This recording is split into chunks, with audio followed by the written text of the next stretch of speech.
the president of, or the founder of Project 1M, and also ang ating manlalakbay, Sir Chai Chester. So magandang gabi po, boss. Good evening. Magandang gabi sa inyo lahat. Una muna sa lahat, gusto ko munang i-congratulate yung ating mga nakatawid dun sa susunod na GC ng mga OFW natin. Nagpatawag ako ng marami at syempre, gaya ng nasusulat na hindi naman ako pastor, marami ang tinawag ngunit kaunti ang nahirang. Sa sobrang dami nung mga nandun sa loob ng GC, sa mga sobrang dami nung nag-comment, hindi na namin kinaya na ilagay lahat sa isang GC. Ngayon, tuloy-tuloy pa rin naman yung paglalagay dun sa mga GC nung mga nandun sa comment section kasi nga sobrang dami talaga, grabe. Isipin mo, 2,000 yun. So, ibig sabihin, 2,000 tao yung kailangan namin paglalagay sa GC. Ang maximum lang naman na capacity ng isang GC, 250 individuals lang. E di marami-raming GC talaga yun. Sel, ilan na yung GC natin dun? Boss, bali, 4 na yung ginagamit namin GC ngayon. Actually, 5 na eh. 5 na. Oo. So, ang malamang nun, so dami nun, grabe. Hindi kaya mga admin lahat i-add sila, hindi kaya. Hindi nga kaya eh. Sa sobrang dami kasi ng mga tao. Kaya mo na, we have our entire lives ahead of us. Mahaba pa naman ang buhay. Matagal pa naman bago tayo mamatay.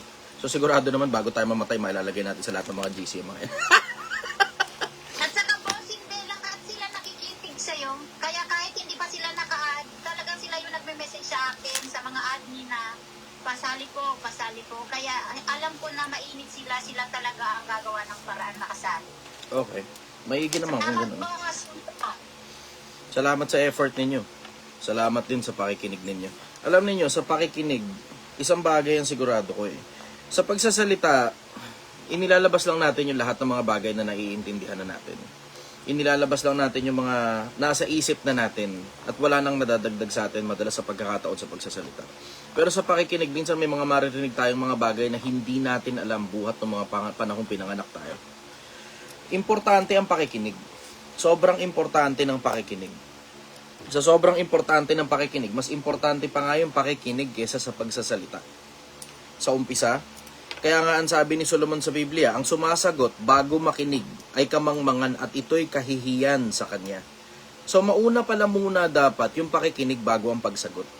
Mauna dapat muna ang pakikinig bago ang pagsasalita. Sobrang importante ng pakikinig, yung fundamentals mo mabubuo kapag ka mahilig kang makinig.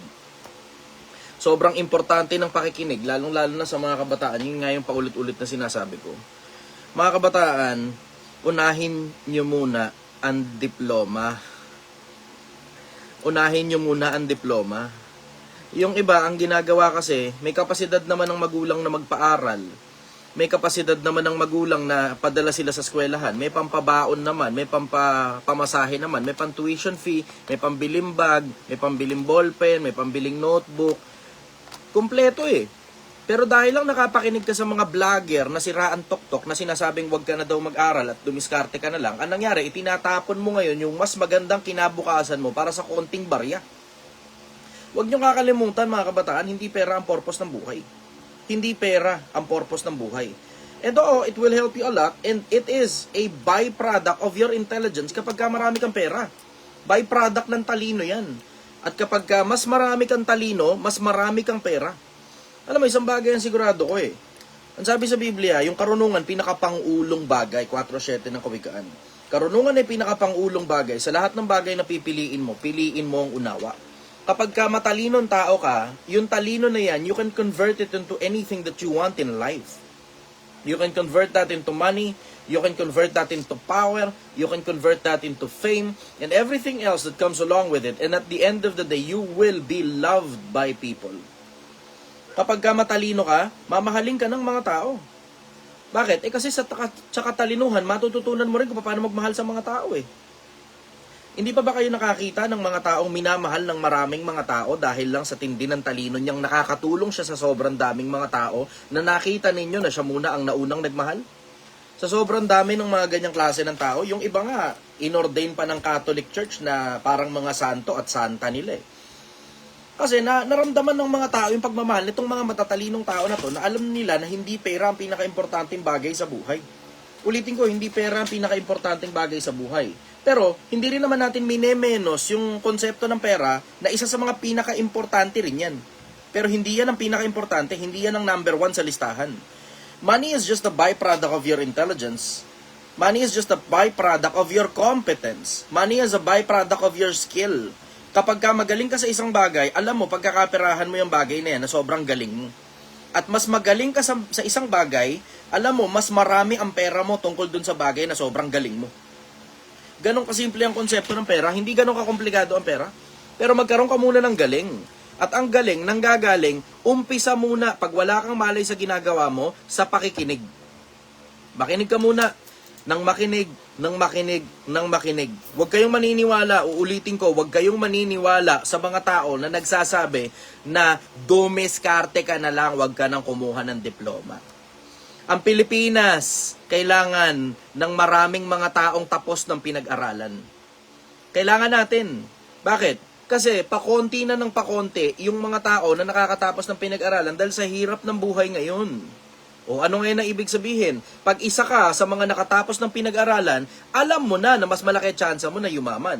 Hindi guaranteed yung pagtatapos ng pinag-aralan para automatic biglang yaman ka. Hindi ganun, hindi guaranteed yun. Pero it will help you to produce more money kesa wala kang natapos. Sasabihin nila, hindi naman ikaw nakakayaman ng pagiging empleyado at yung diploma gagawin lang tayong mga empleyado niyan. Huwag niyong kakalimutan, merong business administration. Hello. 'Di ba? Merong ganong kurso, business administration. Kung gusto mo mag-business-businessan, edi magtapos ka ng kolehiyong may kinalaman sa pagbi-business-businessan. At mas malayo ngayon ang mararating mo kaysa wala ka talagang kamalay-malay. Nagte-testing-testing ka lang.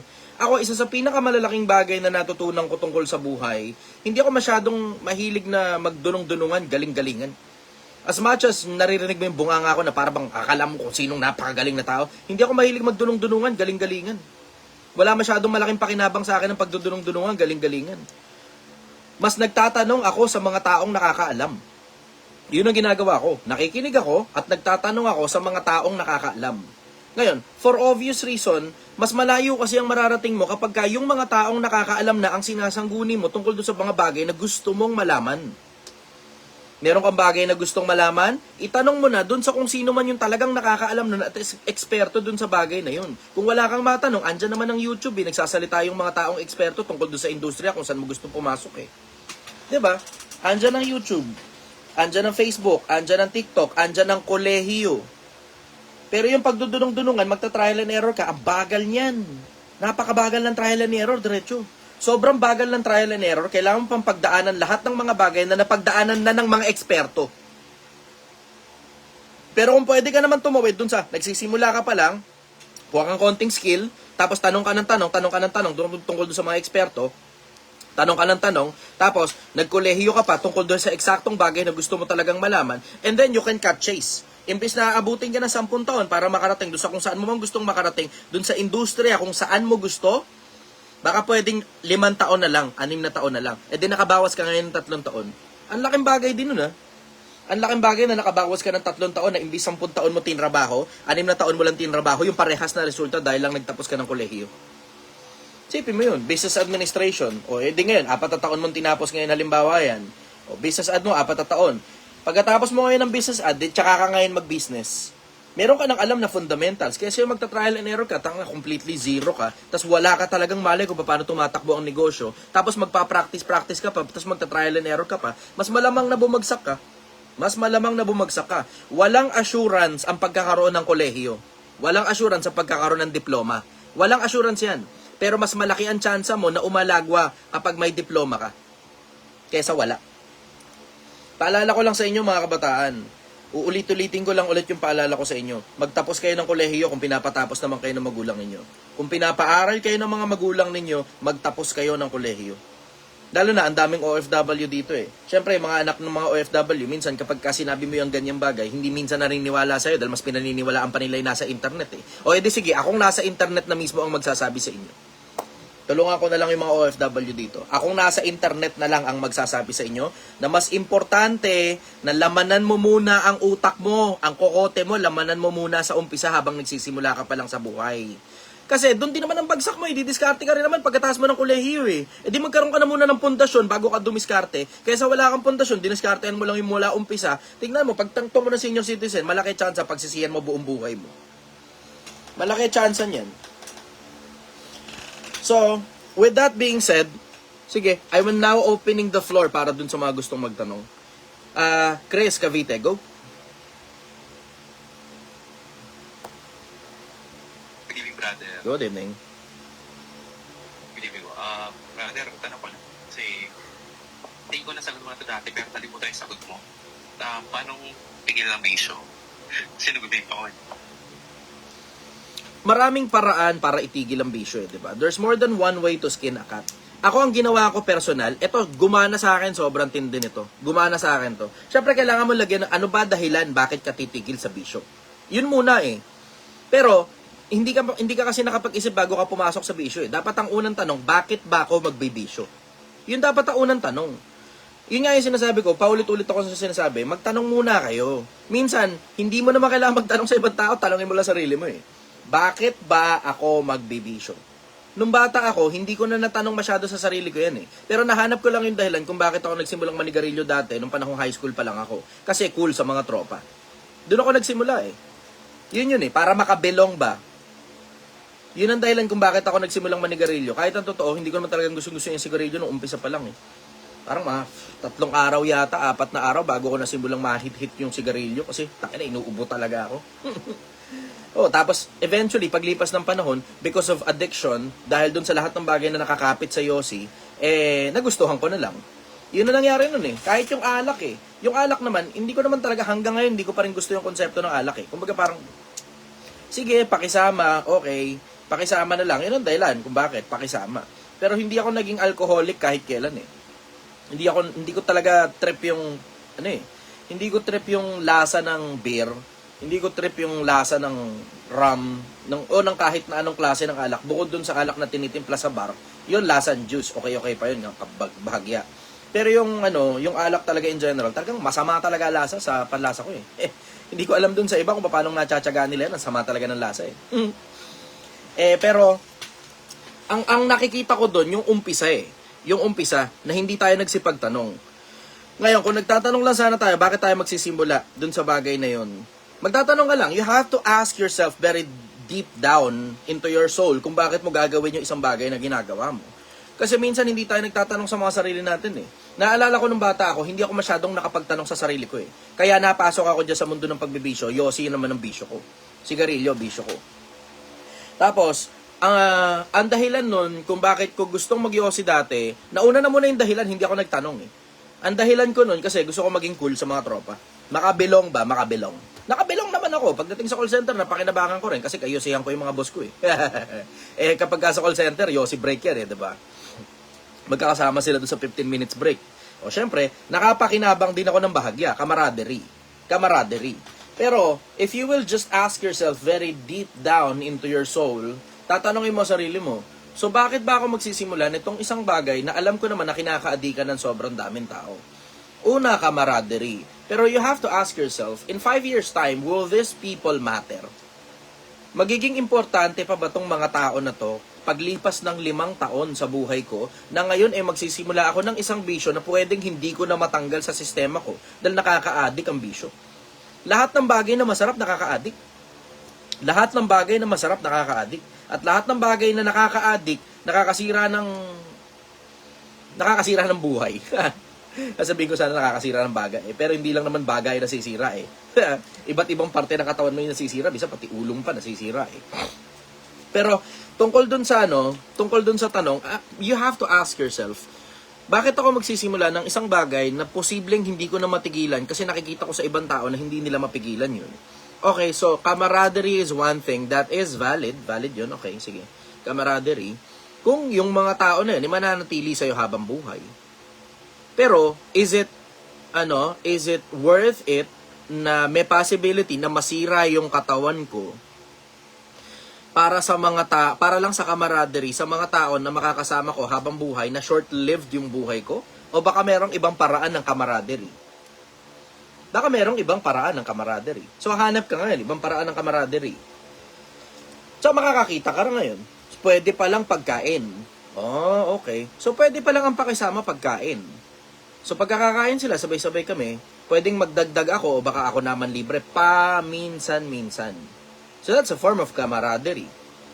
Ngayon, bawa, magiinuman sila.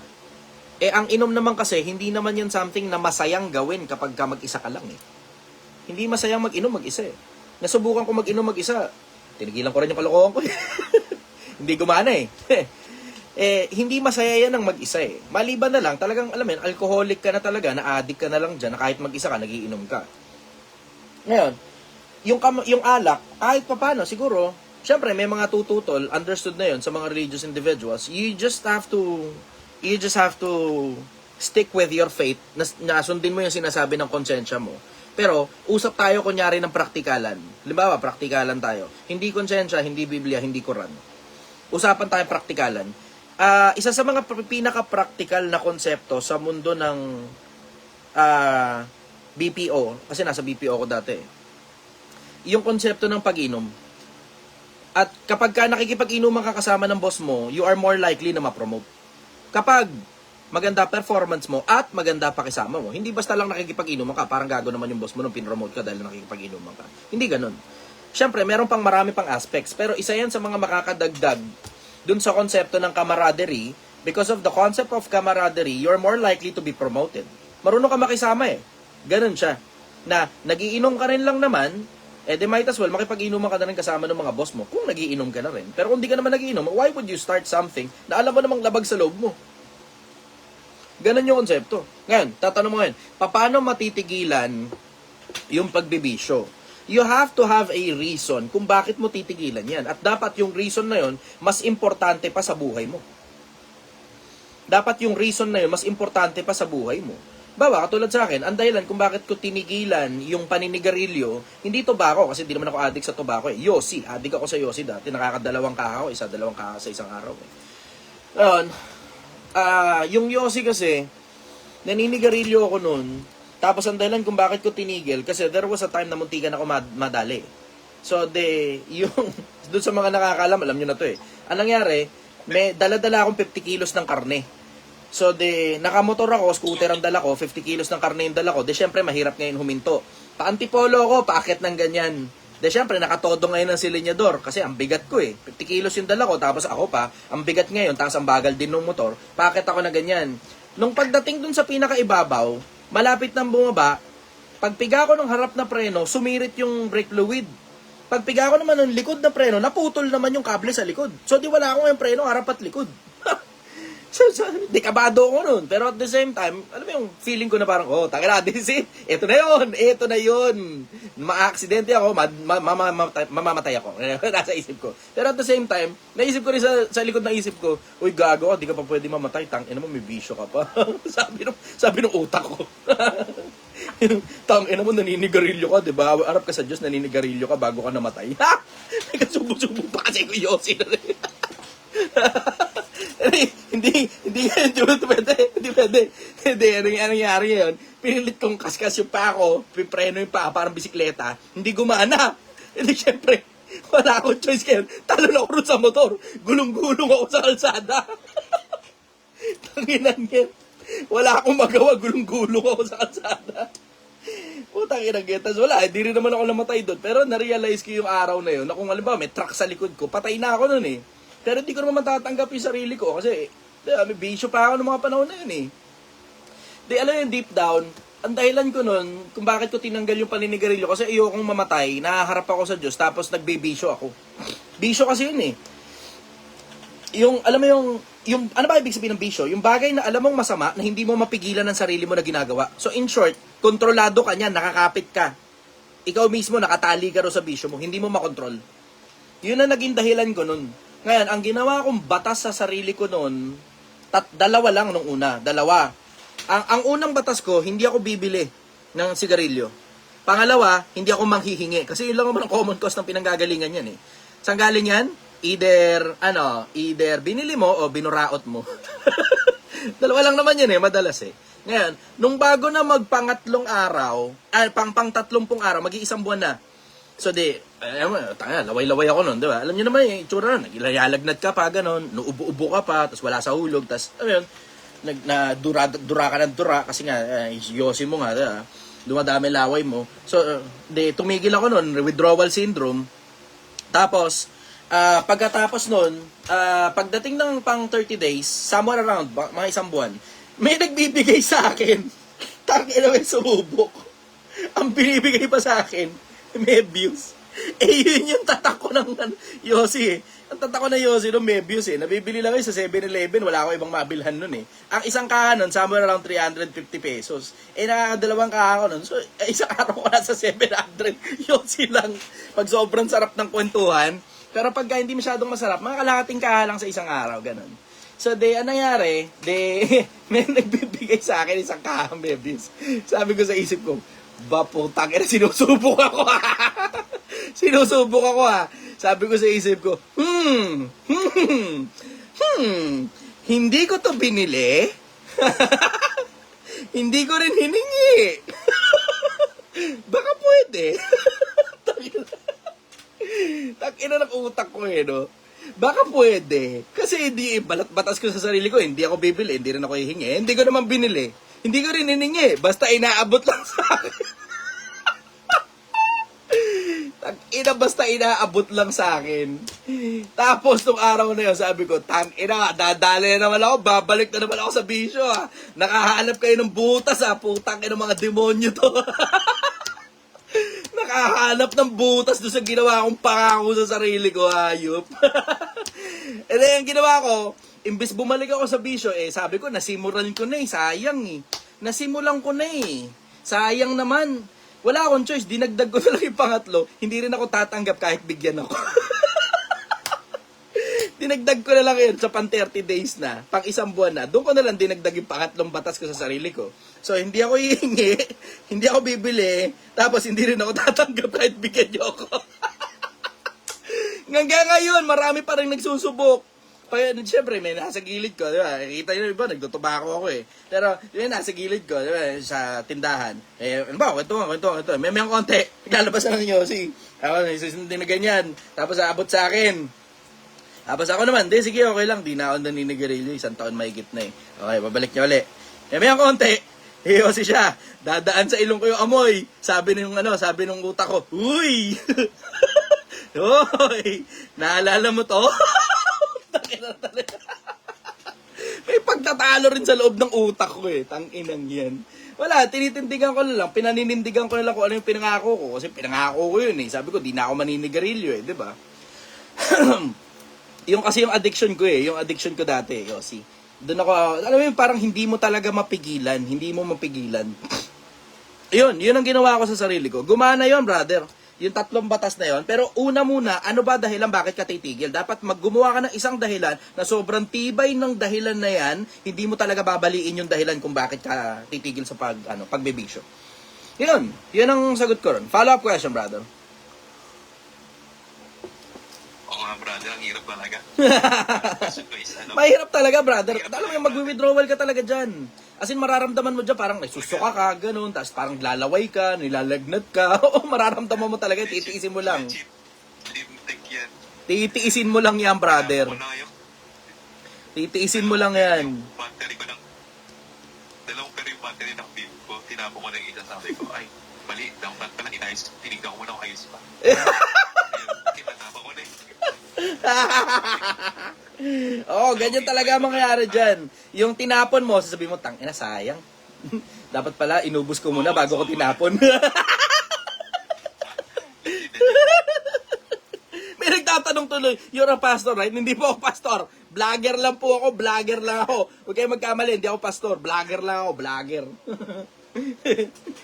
Para nagkakaintindihan lang tayo. Yung iba kasi nagtatanong, akala nila pastor ako Yung iba naman, akala nila, nagpastor na ako. Hindi ko pakikialaman yan. Hindi ko pakikialaman yan, pasensya na kayo. kayo na lang dyan, bala kayo dyan. motivational speaker. Sige, pwede na rin sa ganun, okay na yun. Pero mas lapat sa akin, vlogger. Yun ang lapat sa akin, vlogger. Tapos tatanong mo, ba't anong klaseng vlog ka ba? Wala, ordinaryong tao lang. Ganun. May mga opinion lang ako. Ganun. Yun. Okay, okay. Randy, go. Rizal. Wait lang. Ay, may follow-up ka pa? Sige, go. Nasa question na. Bira mo. Nasa question na. Paano, nung magsisimula ka, paano study habits mo? I mean, kasi di ba, nagtatrabaho ka, nabanggit ko rin sa public na, parang nakatira sa asado or what. So, paano study habits mo? Paano ka nag-aaral doon? Paano mo benefit ng knowledge yung sarili? Kaya nakonsentrate. Di ba sabi mo nagbabasa ng lumang libro? Oo. Paano mo nagawa yan? Hindi, brother, weirdo lang talaga takbo ng utak ko eh. Mahilig ako sa ganun eh. Hindi yan something na, sige, naboboringan pa rin naman ako. Pero naaalala ko ito naalala ko.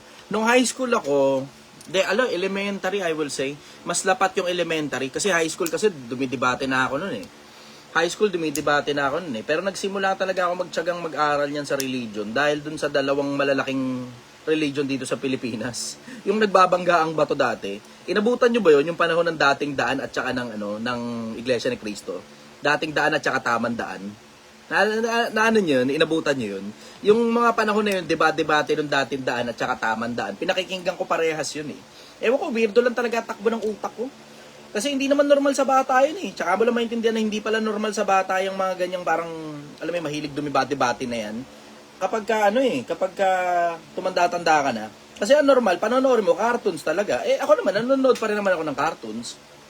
Pero, nakahiligan ko yun eh. Yung sagutan ba? Kasi yan yung unang, alam ko na kung bakit. Kasi pala, parang yan yung naunang panahon na flip-top. Yan yun. Kung yung nakita nyo yung flip-top ngayon, parang ganyan yung dati, sagutan, tas balagbaga ng bunganga. Syempre, kapag ka bata ka, tuntua ka rin sa ganun eh. Balagbaga ng bunganga, payabangan, masaya ka rin sa ganun eh. Yan yung dahilan kung bakit. Doon ako nagsimula. Nanonood ako nung dating daan at saka nung tamang daan, parehas. Sabay ko sila pinanonood nun. Tapos, paglipas ng panahon, syempre yung mga punto nung magkabila, maririnig mo, 'di ba? Tapos, kakapakinig, sinusulat ko na ngayon. Tapos yung sinusulat ko na, syempre, sila nagdedebate sila eh. Ako rin, nakikiganon din ako, nakikiepal-epal din ako ng parang debate rin. Yun, doon ako nagsimula, doon ako nahilig na magbasa ng mga libro. Tapos religion muna sa umpisa, yun yung nakahiligan ko eh. Religion, science, hindi masyadong math eh. Hindi ako magaling na sa math masyado. Hindi sobra, pero sakto lang. Religion, science, ngayon, paglipas ng mga panahon, siguro sometime around parang lampas college days na ako, nahilig na ako sa psychology, tapos, physics konti, astro at saka quantum. Tapos, iba't ibang mga subjects tungkol sa buhay. Ito pa pala, nakahiligan ko mula nung bata ako, geopolitics. Kasi dahil may kinalaman siya, may dugtong siya sa konsepto ng religion eh. Kasi dyan sa Middle East kasi in general, yan yung kumbaga parang mga tinutukan ko noon, nung mga panahon na nauso ang internet. Nire-research ko talaga yung mga tungkol sa Israel at saka yung mga karatig ng Israel. Because of religious reasons. Kasi nga, dumidebate nga yung mga idol ko, di ba? Didebate rin ako. Kailangan maintindihan ko ngayon kung ano yung mga pinagagawa ng mga tao sa Middle East. Ganon yung naging simula ko. Tapos paglipas ng panahon, napunta na sa iba't ibang sangay ng pag-aaral. Tapos, konting batas, ngayon, marunong na rin ako. Konting tungkol sa anatomy, tapos tungkol sa mga gamot, marunong na rin ako. Konti nga lang. Hindi pa masyadong marami kasi hindi naman ako doktor, hindi naman ako abogado, di ba? Iyon, doon ako nagsimula sa ganun. Pero, alam mo, kung ako yung nasa sitwasyon na tinatanong mo sa akin yun ngayon, mas tatanong mo saan ako magsisimula, magsisimula muna ako doon sa kung ano ba yung pinagkakaperahan ko. Doon muna ako magsisimula. Ano ba yung pinagkakaperahan ko? Bawa, tinan mo, pansinin mo. Then, nakita ninyo yung Project 1M, diba? Nagsimula ako sa wala uli. So, anong nangyari? Titinda ako namamasura muna ako sa umpisa. Tapos, paglipas ng ilang panahon, asan na yung ko rito? Paglipas ng ilang panahon, eto na, nagtitinda na kami ngayon ng agahan. Doon sa Tondo. Tapos, paglipas pa ng ilang panahon pa, titinda na ako ng sinigang sa tabi ng kalsada. Tapos ngayon, may pwesto na. Tapos, paglipas ng panahon, yung sinigang, hindi naman masarap yan nung una kasi malay ko ba dyan? Basta alam ko, marunong akong kumain kasi lalaki ako eh. Pero pagluluto, tapos pag pambenta pa, malay ko dyan. Diba? Pero natuto na ako ngayon. Kaya pag tinikman nyo yung sinigang at saka yung sizzling, dito sa Project 1M, alam mo, wala kang matitikman kahit saan na ganun eh. Alam mo rin at the same time na sobrang sarap ng sinigang, ito pinakamasarap na sinigang sa buong Rizal. Paano ko nasabi? Kasi natikman ko yung mga ibang sinigang na baka ng ibang mga restaurant dito, hindi kasing sarap ng akin eh. Bakit nagkaganon? Kasi tatlong piraso lang naman kasi naman ng menu ko. So syempre, expertise na namin yun, 3 piraso lang naman ng menu ko. Diba? O, di yung sinigang na baka ngayon, ito pinakamasarap na sinigang na baka sa buong Rizal. Hindi ko pa masasabi sa buong Pilipinas, pero siguro malapit na, baka pwede na. Kasi, natikman ko yung sa ibang mga restaurant, sa ibang parte ng, Metro Manila, yung mga sinigang na baka nila doon, hindi kasing sarap nung akin eh. Sinigang na baboy siguro, marami doon sa iba, masarap. Kasi normal naman na yan eh. Pero yung sinigang na baka, bihira ka makakatikim niya kahit saan eh. Bihira eh. Doon sa tindahan ko, walang baboy doon dahil may mga kumakain na Muslim doon eh. Diba? Meron din sa Badista na kumakain doon. So walang baboy doon. Puro baka lang, 3 lang menu ko. Sinigang, sizzling at saka adonis. 3 lang yung menu ko. Ngayon, doon sa 3 menu na yon, isang bagay ang sigurado ko, wala akong malay sa industriya ng pagkain. Pero dahil inaral ko, natuto ako. So magsisimula muna ako, kung halimbawa ako ikaw, magsisimula muna ako dun sa ano ba yung hanap buhay mo na pinagkakakitaan mo. Kailangan mabomba mo talaga ng husto yan. Yun ang sikreto, kailangan mabomba mo muna ng husto. O pagka nabomba mo na ng husto, edi pwede mo nang bombahin to si Harley Quinn. Ang sabi, nakakashabu mo yan. Dog has already shared its hair. Tinan mo, diba? Pagka mga ganyan, tinan mo, pagka umalagwa ka ngayon, itong mga katulad nito ni Harley Quinn, mga walang kwentang tao ito eh. Hindi mo na ngayon masyadong mapapansin yan. Pero pag sobrang talino mo, papansinin mo yan. Bakit? Basher yan eh. Oh, importante ang mga basher. Ano kayo? Importante. Nakakapagpataas ng engagement yan. Tingnan mo, maya-maya konti, tataas ang views ko dito. Oo, di ba? Oh, yun ang sagot ko ron. Follow-up question, brother. Kamag-anak ni Raymar Castro yan eh. Sorry. Ingat-ingat pa na rin yung laping game. Okay, sige. Randy Rizal, go. Ay, magandang gabi po, brother. Actually, isa lang po talaga yung tanong ko. Matagal ko na po gusto itanong ko. Okay. Familiar ka po ba sa palabas na heretic na movie? Hindi. Send mo sa akin yung link.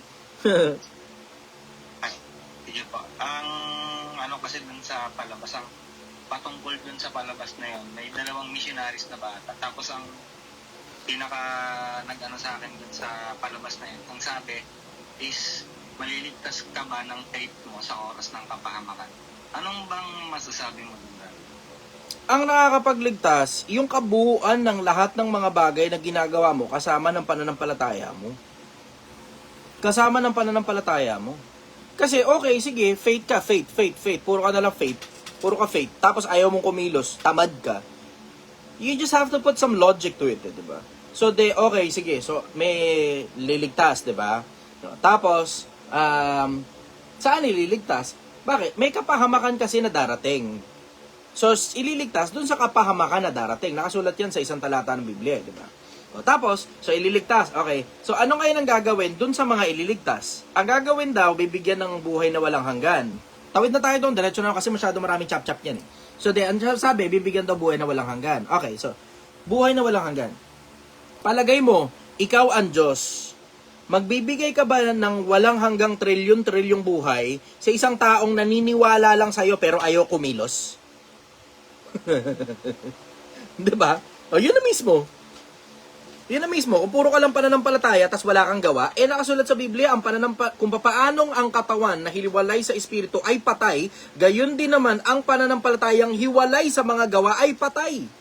O, tamo? So, ibig sabihin pala, kapag ka pala naniniwala ka lang sa Diyos, pero hindi ka kumikilos, yung pananampalataya mo patay. Patay na pananampalataya yan. Ang Diyos hindi Diyos ng mga patay, kundi Diyos ng mga buhay. Ngayon ang sagot doon sa tanong mo. Follow-up question, brother. Ako naman, hindi naman ako. Papaalala ko lang, ulitin ko lang. Hindi po ako pastor. Nag-iisip lang ako bilang ordinaryong tao dahil vlogger lang naman ako eh. Vlogger lang ako at nag-iisip ako bilang ordinaryong tao. Sasama mo lang ng konting logic eh. Maiintindihan mo lang kung paano gumagana buhay eh. Diba? Pananampalataya, ayos yan. Sige, walang problema. Pero pagka hindi ka kumikilos at hindi ka gumagawa, palagay mo ba gusto kang kasama ng Diyos pag tamad ka? Diba? Ganun lang eh. O yun. Follow up, brother. tanong ko, brother. Maraming salamat. Okay, sige. Daniel Baguio. Go. Ba, nadagdagan Baguio natin ah.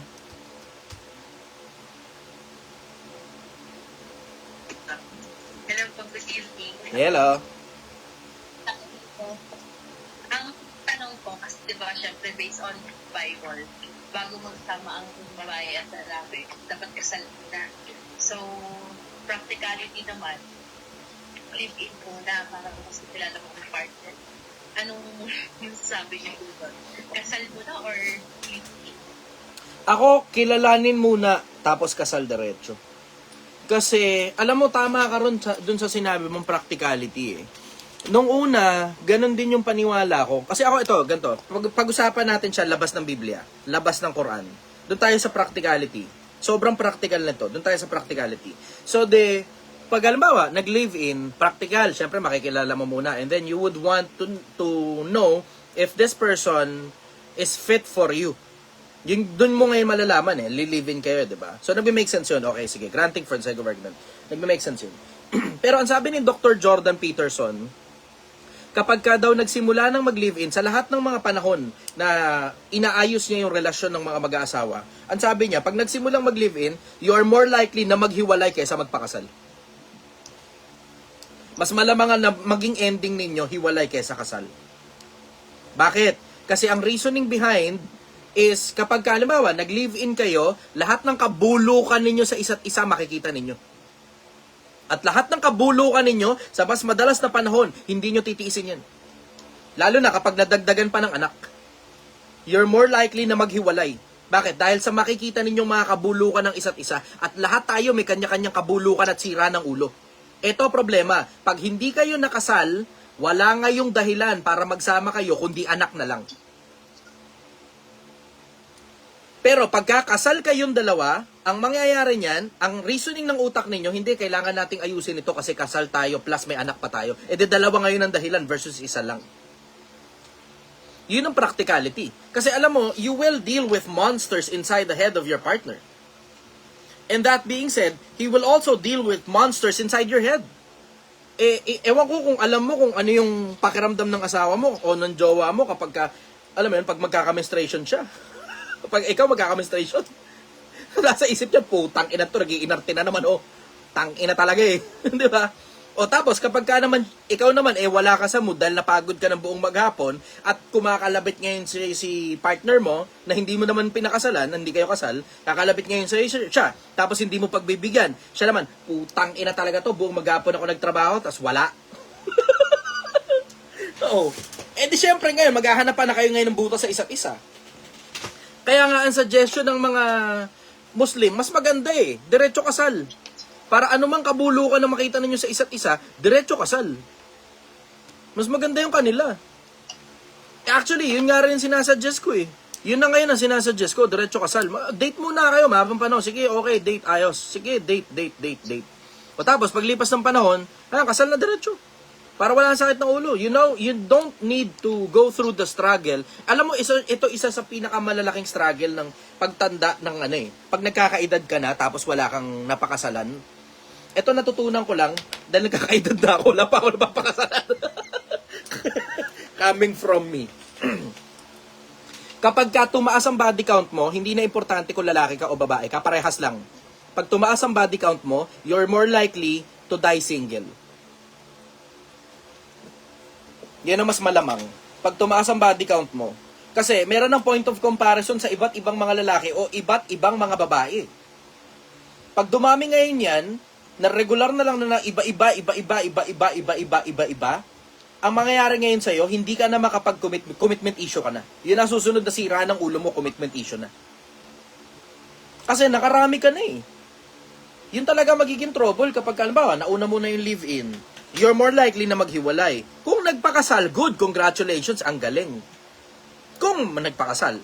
Pero pag hindi nagpakasal, ang magiging ending, maghihiwalay. Bakit? Wala namang masyadong dahilan para magsama pa kapag alam mo yung sobrang haba na ng panahon na magkasama kayo, tapos may anak na kayo, ang focus niyo mapupunta na sa puro bata, para sa anak. O di puro para sa anak ngayon lahat ng bagay. Paano ngayon yung para sa asawa? Wala na kayong pakialam doon halos kapag tumatagal na kayo. Kaya nga paulit-ulit din ako doon sa sinasabi ko, pagka matagal na kayo, dapat lagi pa rin kayong nagde-date. Lagi pa rin. Dapat pinapainit ninyo yung pagsasama ng isa't isa. Para hindi yan nangyayari, nasa bahay lang kayo, tapos nagkakasawaan na kayo sa mukha ng isa't isa, tapos naghahanapan na lang kayo ng butas ng isa't isa. Kasi ganyan na nangyayari pag wala na kayo mapagkwentuhan eh. Siyempre, si lalaki, ano naman na ikikwento? Alam nga naman ikwento niya sa iyo tungkol sa trabaho niya, di napasa niya pa sa iyo yung stress niya sa trabaho. Ikaw naman si babae, wala ka na rin maikwento. Ano pa ikikwento mo? Yung 4 na haligi ng bahay na araw-araw nasa loob ka? Utangin na.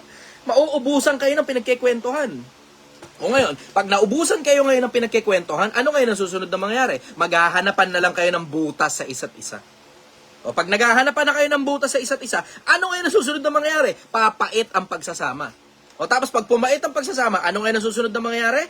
O yun ngayon, yung mga anak na lang ang importante. Hindi na importante ang asawa, wala ka nang pakialam sa kanya. Pag naghiwalay kayong dalawa, co-parenting na lang ang mangyayari. O ito na mo. E di more likely talaga na maghiwalay kaysa magpakasal kapag ka magka-live-in na. Kaya nga hindi ko na, alam mo, dati sinasuggest ko yung live-in na yan eh.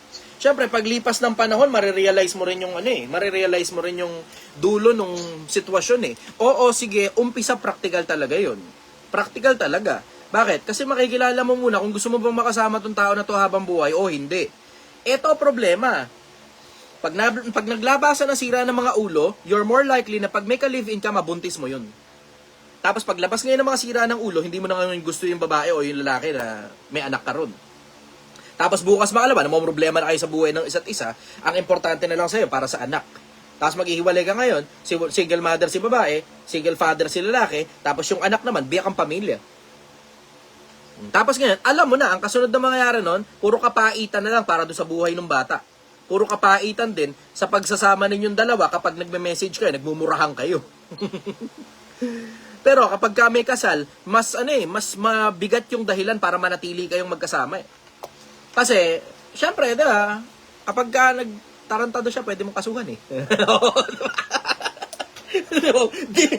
Nakakabaka ngayon yung isang panig na yun, di ba? Dahil nga kasal nga kasi kayo. O, di ngayon, si babae, hindi ngayon makapagloko. Si lalaki, hindi rin mahirapan. Di ba? O, tapos kapag ka naghiwalay kayong dalawa, alam nyo na mas miserable buhay ninyo pag naghiwalay kayo. Dahil magkaroon ka man ng bagong partner, itatago-tago mo lang yan dahil kasal ka. O alam mo, miserable. Pakisamahan mo na lang itong nakasama mo mula umpisa hanggang wakas, hanggang mamatay kayong dalawa. Ayun ang sagot ko ron. Follow-up question, go. Thank you. Ito. Bakit may mga tao na nakikilala ka lang nila kapag may kailangan sila sa'yo? Yan yung transactional kung tawagin. Alam mo, survival mode kasi yan eh.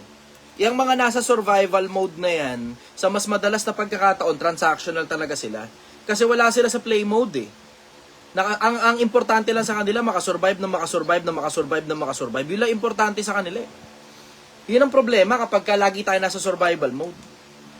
Ngayon, paano ngayon matatranslate yan? Paano ma-convert yan from survival mode papunta sa abundance mode? Nandun na rin yung play mode at the same time eh. Paano mako-convert yan? Dito yan sa loob ng Project 1M. Diba? Dito yan sa loob ng Project 1M. Kailangan mo ng ipon.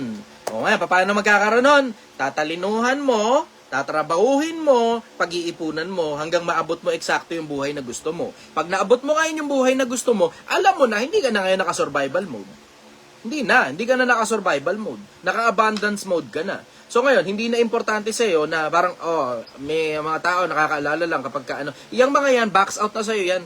Pwede mong turuan kung tatanggap sila ng turo. Pero kung di sila tatanggap ng turo, backs out na ngayon sa iyo yan.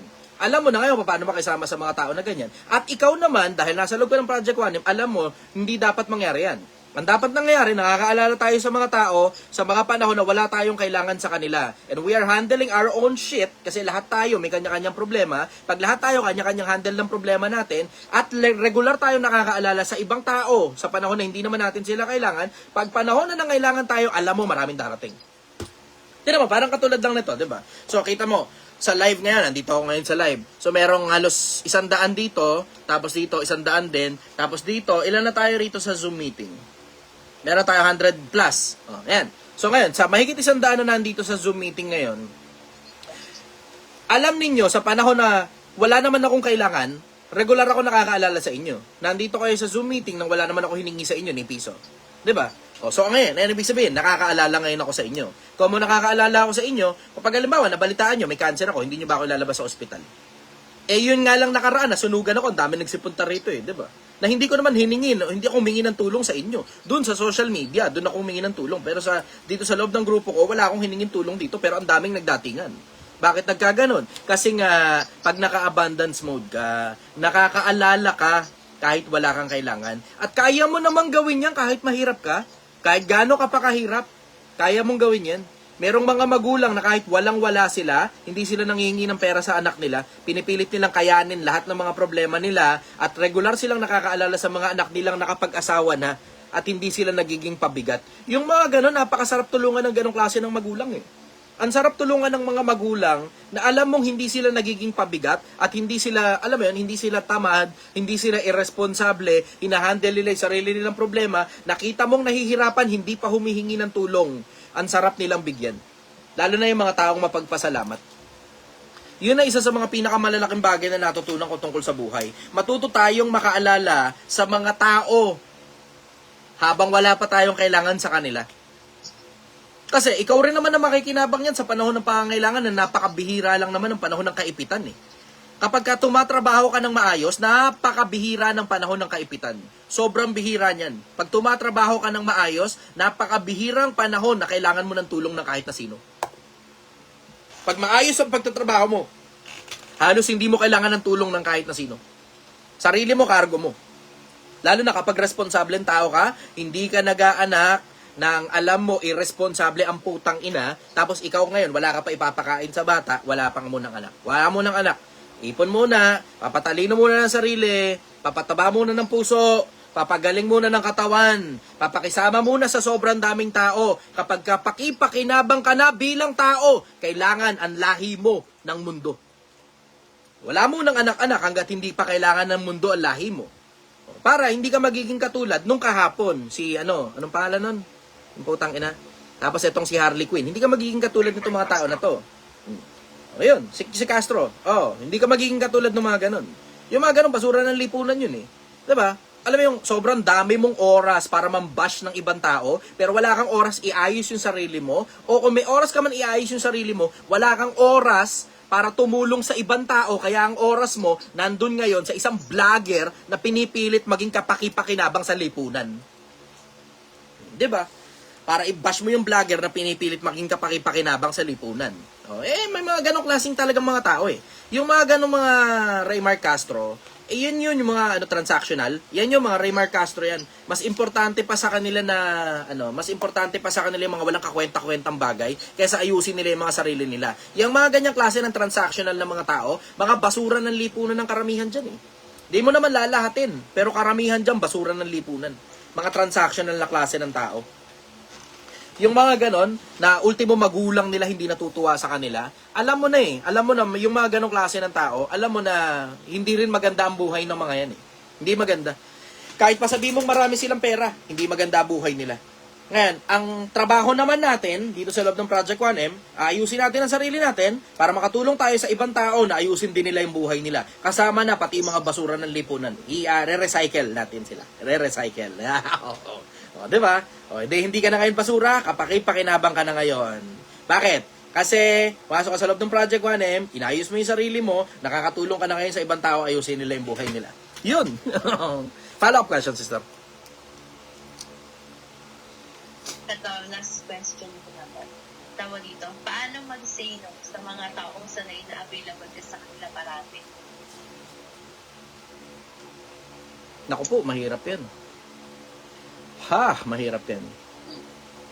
Naku po, mahirap yan. Kasi lagi akong available sa mga tao palagi eh. Parang halos wala akong nanunuhan eh.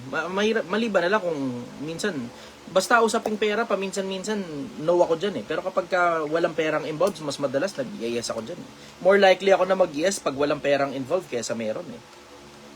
Diretso. Medyo mahirap na tanong yan ha. Paano mag-say no? Kasi, ang normal sa akin, ito normal eh, tignan mo. dito nagja-jumble-jumble yung utak ko eh. Para lang aware kayo kung saan nagja-jumble-jumble yung utak ko. Kasi para sa inyo madali yan eh. Para sa akin kasi hindi madaling sagutin yan eh. Bakit? Kasi laging ang reasoning ng utak ko is kapag magno-know ako sa'yo, ang isa sa mga pinakamalalaking dahilan nun, basura ka kasi. Na as in gusto mo lang makapiga sa akin ng pera, tapos may harabas ka pa, tapos masama ugali mo.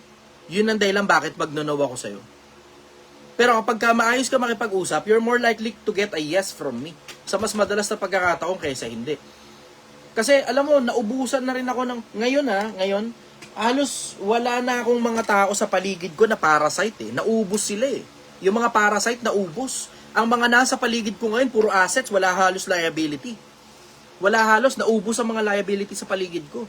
Kasi yung mga liability, ang dali nila eh. Ang daling mag-no sa kanila eh. Just, diretso lang, sasabihin ko, hindi ako interesado dyan eh, ayoko nyan. Diretso, ganun ako magsalita. Pag liability ka, at talagang siraan tuktok mo, tas entitled ka pa, mas maalat yung makukuha mong mas maalat yung makukuha mong reply galing sa akin. As in, literal, ayan, reply ko. Ganyan talaga ako mag-reply. As in, literal, selfie ko, nakaganyan. Tapos you cannot reply to this message. Ganon kadali sa akin mag-say no. Pero, yun yung sa mga basura. Pero pag hindi basura, hindi ako halos nagno-no eh. Yes man ako eh. Pag hindi basura, pag alam mo yung transaction, halimbawa, transaction, pera-pera usapan. Win-win situation, tapos mas malaki yung kailangan ko ibigay kaysa doon sa pera makukuha ko, okay sa akin yan. Pero papaunawa ko sa iyo yung value ko. Ganon ginagawa ko. Papaunawa ko sa iyo yung value ko, tapos tatanggapin ko yung kung ano man yung pera na ino-offer mo sa akin para doon sa sobrang daming trabaho na pinapagawa mo sa akin. Kasi ganun ako makipag-transaction eh. Panalong-panalo ka talaga. Ayoko ng transaction na talo ka. Kung hindi nyo napapansin, yung transaction ko kay Kitang Aya Phone Shop, nakita nyo yun eh, di ba? So yung kay Kitang Aya Phone Shop, kay MB Fresh Travel and Tours, at saka kay Elliot's Bar and Restaurant, nakita ninyo yun, hanggang ngayon pinopromote ko pa rin sila, ilang buwan na nakakalipas mula December. Hanggang ngayon, tuloy-tuloy pa rin promotion. Bakit nagkaganon? Kasi nga, gusto ko nga, panalo nga kasi yung kabilang panig. Hindi ko gusto yung ako lang yung panalo, tas lugi yung kabila. Ayoko. Okay lang sa akin, ako lugi, basta panalo yung kabila. Bakit? Kasi, in case lang hindi nyo alam, mabuting pangalan maiging piliin kaysa malaking kayamanan eh. Diba? So alam nyo na, mabuting pangalan maiging piliin kaysa malaking kayamanan. Pero ito kasi punto eh. Ang punto kasi, they're more likely to come back.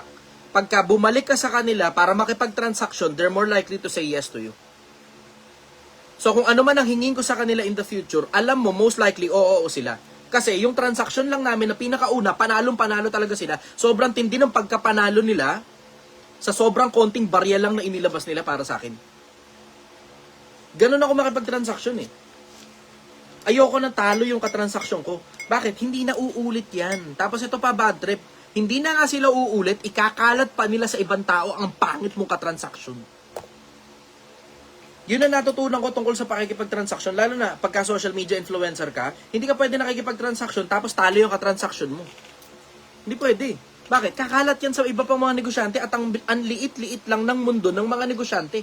Sobrang liit lang ng mundo ng mga negosyante. Sa sobrang liit ng mundo ng mga negosyante, puta magkakakilala sila. Wala kang kamalay-malay, ito friend mo. Itong isa pa, friend mo. Wala kang malay, magkakilala pala silang dalawa, akala mo magkahiwalay mo silang kilala, tapos hindi sila magkakilala. Sa mundo ng pagnenegosyo, napakaliit ng mundo ng pagnenegosyo. Magkakakilala halos lahat ng mga importanteng negosyante. Sobrang liit niyan. Lalo pa ngayon, lalong lumiit dahil kay RDR at saka kay Coach Russ. Lalong lumiit ang mundo ng pagnenegosyo dahil halos lahat ngayon sila magkakakilala na dahil nga nagsama-samang jumampak doon kay RDR at saka kay Coach Russ. So alam mo na ngayon, pagka nakadikit kay RDR, nakadikit kay Coach Russ, alam mo magkakakilala yan. Pati yung mga nakadikit sa akin, nakadikit din sa kanila. Yung nakadikit sa kanila, nakadikit din sa akin. Nakadikit kay Coach Russ, nakadikit din sa akin. Isang circle lang eh. Yun at yun lang din yun eh. Pare-parehas lang. Kaya tinan mo, pagka may bulok na transaction ang kahit na sino, amoy agad ng lahat. Amoy agad ng lahat. Kaya mag-iingat kayo na pakikipag-transaction. Ako, diretso, yes man ako eh. Medyo mahirap sa akin mag-say no eh. Pero meron kasing mga transaction na merong dahilan eksakto kung bakit ako nagno-no. Halimbawa, merong isang sikat na influencer na inilapit sa akin. Itong influencer na to lumapit sa akin kasi itinatawid niya yung isang sobrang sikat na politiko. At specific ako daw ang gusto para mag-promote sa kanya. Sobrang sikat nitong politiko na to. As in, sobrang sikat nitong politiko na to As in, putang ina, pag binanggit ko yung pangalan, alam mo kagad siya yun. Hindi pwedeng hindi mo kilala. Kilala to sa buong Pilipinas. Kilalang kilala. Ngayon, ang gusto nitong politiko na to, ako mag-promote sa kanya. Inilapit ngayon nitong isang sikat na vlogger sa akin. So, video call ako. Nandun ako sa aking opisina. Tapos, brother, may papakilala ako sa'yo. Sabi niya ganun. Tapos, itinapat sa kanya yung camera. Tapos, nandun pala siya sa opisina niya. Ngayon, pagtapat ng camera, kilala ko yung tao eh. Kilala ko yung politiko. Tapos, ang sabi sa akin, itong vlogger, kasi si vlogger yung nagsalita eh. Si vlogger yung nagsalita para dun kay politiko. Brother, kasi ikaw yung gusto nung, ito ni, ikaw ang mag-promote sa kanya. Tapos ganito gagawin, ganito gagawin, ganito gagawin. Walang problema sa bayad, sabing ganun. Walang problema sa bayad, kahit blank check kaya. Sabi ko, brother, kasi ganito, siguro naiintindihan mo naman. Kasi, retirado na ako eh. And when I say retirado, ibig ko sabihin, hindi na ako tumatanggap ng masamang pera. Kung malinis na pera at hindi magko-corrupt yung politiko mo, papayag ako kahit walang bayad. Sabi ko sa kanya, kahit walang bayad. Sige, tutulungan ko yan. Pero, tapat mo sa kanya camera, sabi ko sa kanya. Tapat mo sa kanya camera. Tapos sabi ko ron sa politiko, maangas pa yung pagkakasabi ko eh. Pasensya na lang. Sorry, alam ko maririnig mo ito eh. Pagpasensyahan mo na lang yung bunganga ko at saka yung demeanor ko. Pero, sabi ko sa kanya, brother, ito diretsuhin mo ko. Kumakandidato kang politiko, kilala naman yung pangalan mo, sikat na sikat ka naman. Gusto mong ako mag-promote sa'yo, sige, tutulungan kita. Pero ito hingi ko sa'yo. Ang hingi ko sa'yo, mangako ka sa akin ngayon mismo, hindi ka magkukurap. Ang dami niyang sinabi, hindi siya nangako. Alam mo, ang sabi ko sa kanya diretso, brother, kasi ganito eh, nagbabagong buhay na ako. Sabi ko sa kanya, ayokong tumanggap ng maruming pera. Alam naman natin parehas ang pera ng politika, madumi yan eh. Alam natin parehas yan, ang pera ng politika, marumi yan. Galing yan sa kung saan-saan at kung kani-kanino, kung sino man ang financer, alam natin may factory ng pera behind. Pare-parehas tayo, alam na natin yan. Minsan drug dealing yan, minsan smuggling yan, minsan pogo yan, minsan, alam mo yan, alam natin parehas kung saan galing ang pera ng mga politiko. Kung tayo maglokohan, alam natin parehas yan. At hindi ka gagastos ng sarili mong pera ng ganyang kadami ng personal na pera mo yan. Alam natin parehas yan. Pero, kung magkukurap ka, ang hihingin ko lang sa'yo, brother, ito lang. Sabi ko sa kanya, kung magkukurap ka, wag na lang ako. Marami naman dyan, maraming mas sikat sa akin na vlogger. Wag ako. Pero, kung hindi ka magkukurap, ito pangako ko sa'yo, kahit hindi mo ako bayaran, ikakampanya kita. Ito problema. Ayaw niyang mangako. Ayaw. So sabi ko ngayon, brother, pasensya ka na, pero pag-usapan na lang natin sa susunod na panahon pag kaya mo ng mangako. Sabi ko sa kanya. Ngayon, susunod na panahon, tumawag uli sa akin si vlogger. Brother, nagpa-follow up kasi siya, ikaw talaga yung gusto niya. Sabi niya ganun, kahit magkano, bibigyan ka blank check, ikaw na daw bahala magpresyo sa sarili mo. Basta ikakampanya mo siya, mula December hanggang dun sa panahon ng malapit na ang eleksyon. Yun ang request. Ngayon, sabi ko kako, brother, ayaw kasing mangako eh. Sabi ko sa kanya, ayaw mangako. So, ano ba kako ang ano? Ano ba kako, nangako ba sa'yo pagkatapos ng usapan na yun? Hindi eh. Pero ito, sige, sabihin mo sa akin, ikaw diretso sumagot sa akin, palagay mo ba magkukurap yan o hindi? Yung totoo lang. Alam mo, ang sagot niya sa akin, paiwas eh. Ang sabi sa akin ni vlogger, alam mo, ikaw kasi ang magaling sa ganyan, Chester. Ikaw ang magaling sa ganyan eh. Ikaw ang magaling tumantya kung kurap yung tao o hindi eh. Sabi niya ganun. Sabi ko, hindi ganun kasi, hindi kasi ganun, brother eh. Ang hinihingi ko nga, pangako. Bakit? Putang ina, brother, pag nagkurap yan dun, hindi mo naintindihan eh. Sige, okay, mabuting tao, sige, pinipilit maging mabuting tao ang Chester. Understood na yun, sige na, okay na yun. Lampas na tayo dyan. Pero ito kasi punto eh. Pag nagkurap yan at binanatan ng mga tao yan, brother, babalik sa akin yan eh. Yun ang sabi ko sa kanya, brother, babalik kasi sa akin yan eh. So ako ngayon na madadali ng mga tao, tangin na mo, Chester, pinromote mo to sa amin, ito pala, putang ina mo, kurap. O ano ngayon ang gagawin mo? Siyempre, ako naman, wala naman akong choice kundi kumampanya against dun sa kinampanya ko na ng una. Ako naman ngayon na nasira. Oh. Sabi ko, papangakuin mo muna. Pag nangako sa akin yan, sa harap ng publiko, hindi siya magkukurap, sige, papayag ako. Pero kung hindi siya mangangako, brother, wag na lang ako. Kasi hindi naman okay naman ako sa finances ko eh. Okay ako sa kaperahan. Kahit hindi nyo ako bayaran, papayag ako. Sige, kakampanya ko yan. Pagod ko, sige, araw-arawin natin. Pagod ako, sige. Kahit walang bayad. Matinong politiko eh. Pero hindi mangangako, 'di ba? Tapos alam mong sikat na sikat yung pangalan niyan, tapos alam mong associated din sa mga katarantaduhan in the past 'yan. Nako, tangina, wag ako. Wag ako. Alam mo naging ending ng politiko na yun, natalo rin. Yun. Sabi ko, wag ako. Diretso na lang. Kasi, alam mo, gusto kong mag-promote ng matinong politiko. Ang problema, walang gustong mangako sa publiko. Yun lang naman hingi ko eh. 'Di ba? Ang hingi ko, hindi pera. Hindi pera. Ang hingi ko, mangako ka sa harap ng publiko na hindi ka magkukurap. At pag nagkurap ka, bababa ka. 'Di ba? Ganun lang naman eh. Mangako ka sa harap ng publiko, hindi ka magkukurap. Ayusin mo ang trabaho mo, ipapakita mo lahat ng kaperahan. Maging transparent ka, pakita mo yung kaperahan. Tapos, pagka napatunayan ng publiko, may nakitang ebidensya sa yung kurap ka, bumaba ka. 'Di ba? Yun lang naman ang hingi ko eh. Kahit di mo na ako bayaran. Sige, okay, tatanggapin ko yan. Tutulungan kita, puta. Ang problema nga, wala nga kasing gustong mangako. Ang daming nagsilapit sa akin ng mga politiko. Lahat ang inilalapit sa akin, pera. Pera. Putang ano, pera. Ay, lalapit mo sa akin pera. Ano gagawin ko dyan sa pera mo? Wala akong anak, wala akong asawa. Wala akong pagmamanahan ng pera mo. Pag binigay mo sa akin yan, wala akong pagmamanahan yan. Wala. Kahit gaano pa karami, ibigay mo sa akin na pera, wala akong pagmamanahan yan. Wala akong anak, wala akong asawa, wala akong kadugo na tinuturing ko ng pamilya. Ano gagawin ko ngayon dyan sa sobrang daming pera na ibibigay mo sa akin? Ang offer nun, lampas 10 milyon pa yung ibang politiko eh. Ang laki ng offer nila. Siyempre, tatrabahuhin mo ngayon yan, dun sa mula December hanggang bago mag-eleksyon. Halos kalahating taon mong tatrabahuhin niya, araw-arawin mo yan. Tatrabahuhin mo yun, hindi yan, parang sobrang daming pera. O nga, grabe, ang laki pala ng offer sa'yo. Hindi ganun yun, malaki offer sa'yo, oo. Pero tatrabahuhin mo yan, araw-araw, ano ka? Tatrabahuhin mo yan. Malaki lang yung offer. Mukha lang sa paningin ninyo kasi bulto yung pera eh. Ang sarap sa pandinig eh. Pero tatrabahuhin mo ngayon yan, bilang vlogger, araw-araw mo ngayon ipopromote yung politiko na yan. O tapos ngayon, pagka nag-corrupt yan, tangina, wasak din ako, damay ako. Dali ako. Isa pa, ang pinaka-bad trip pa na parte dyan, yung tanginan, pipilit ka na magbagong buhay, nag-promote ka ng politiko, tas corrupt din pala, wala rin. Tumanggap ka pa rin ng pera galing sa mga ganyan. Hindi nga ako nagpo-promote ng sugal eh. Ang offer sa akin sa sugal, ang laki-laki na, milyon-milyon na offer eh. Diba? Kung magpo-promote rin lang naman ng politikong siraulo, puta, buong bansa natin na madadali dyan eh.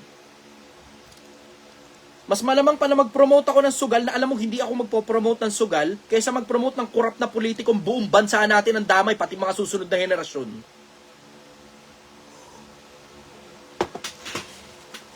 Ay, hindi nga pala komentuhan to. Tangina nyo. Nakalimutan ko. Sige, follow up tayo. Follow up question, brother. Baka meron pa.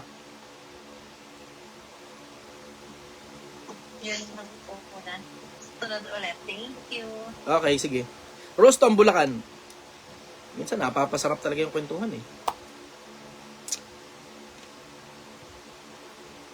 Sunday, yung sa Quran, anong paniwala nila kay Jesus? Parang prophet lang, di ba? Tama. Oo. Pero sa Quran, 4157, hindi sila naniniwala napatay si Jesus. Parang kahawig lang. Oo. Parang ganun. Oo. May personal kang paniniwala din sa Chay. Hindi ako nagpo-promote ng personal ko na paniniwala eh. Kung ano yung nakasulat sa libro, brother, dun muna tayo. Delikado kasi pagpo-promote ng personal na paniniwala, brother. Lalo na, wala naman tayo ng mga panahon na nangyayari yan eh. Yung, alam mo yung kung sasamahan lang natin ng konting logic yan, pwede pa. Pero yung tungkol sa personal na paniniwala, mahirap-hirap yan eh. Kasi, tinan mo, pakita ko sa'yo personal na paniniwala. Ito personal na paniniwala, walang kwenta. Etong bago, si Raymark Laksamana, ito isa sa mga pinakabasurang tao sa Pilipinas ito eh. Sabi niya, puta, wala ka namang makukuhang boto. Hindi naman ako kumakandidato eh, ganun ka kabobo. Wala daw ako makukuhang boto, ba't kailan ba ako kumandidato? Diba? Tsaka mo sabihin niya, kapag kumakandidato ako, pero sa sobrang bobo mong klase ng tao, yung personal na paniniwala mo, wala ako makukuhang boto, bakit kumakandidato ba ako? Para saan? Kumakandidato ba ako? Tapos sasabi niya, wag magbuhat ng sariling bangko. Kailan ko binuhat ang sarili kong bangko? Sa sobrang bobo mo, Raymark Laksamana, mambabash ka na lang sa akin, ang naka-front pa dun sa profile picture mo, yung mukha ng anak mo. Sobrang bobo mo. May mga tao talaga, sobrang bobo lang talaga di ba? Hindi nila iniisip na sila yung nagko-comment, tapos yung mukha ng anak nila yung nakaharap. Eh di ang nangyayari ngayon, yung mukha ng anak mo yung napapahiya. Habang ikaw yung gumagawa ng katarantaduhan. Yan, mga personal na paniniwala yan. Nakita mo ngayon kung gaano ka bobo. O may bago na naman tayo, di ba?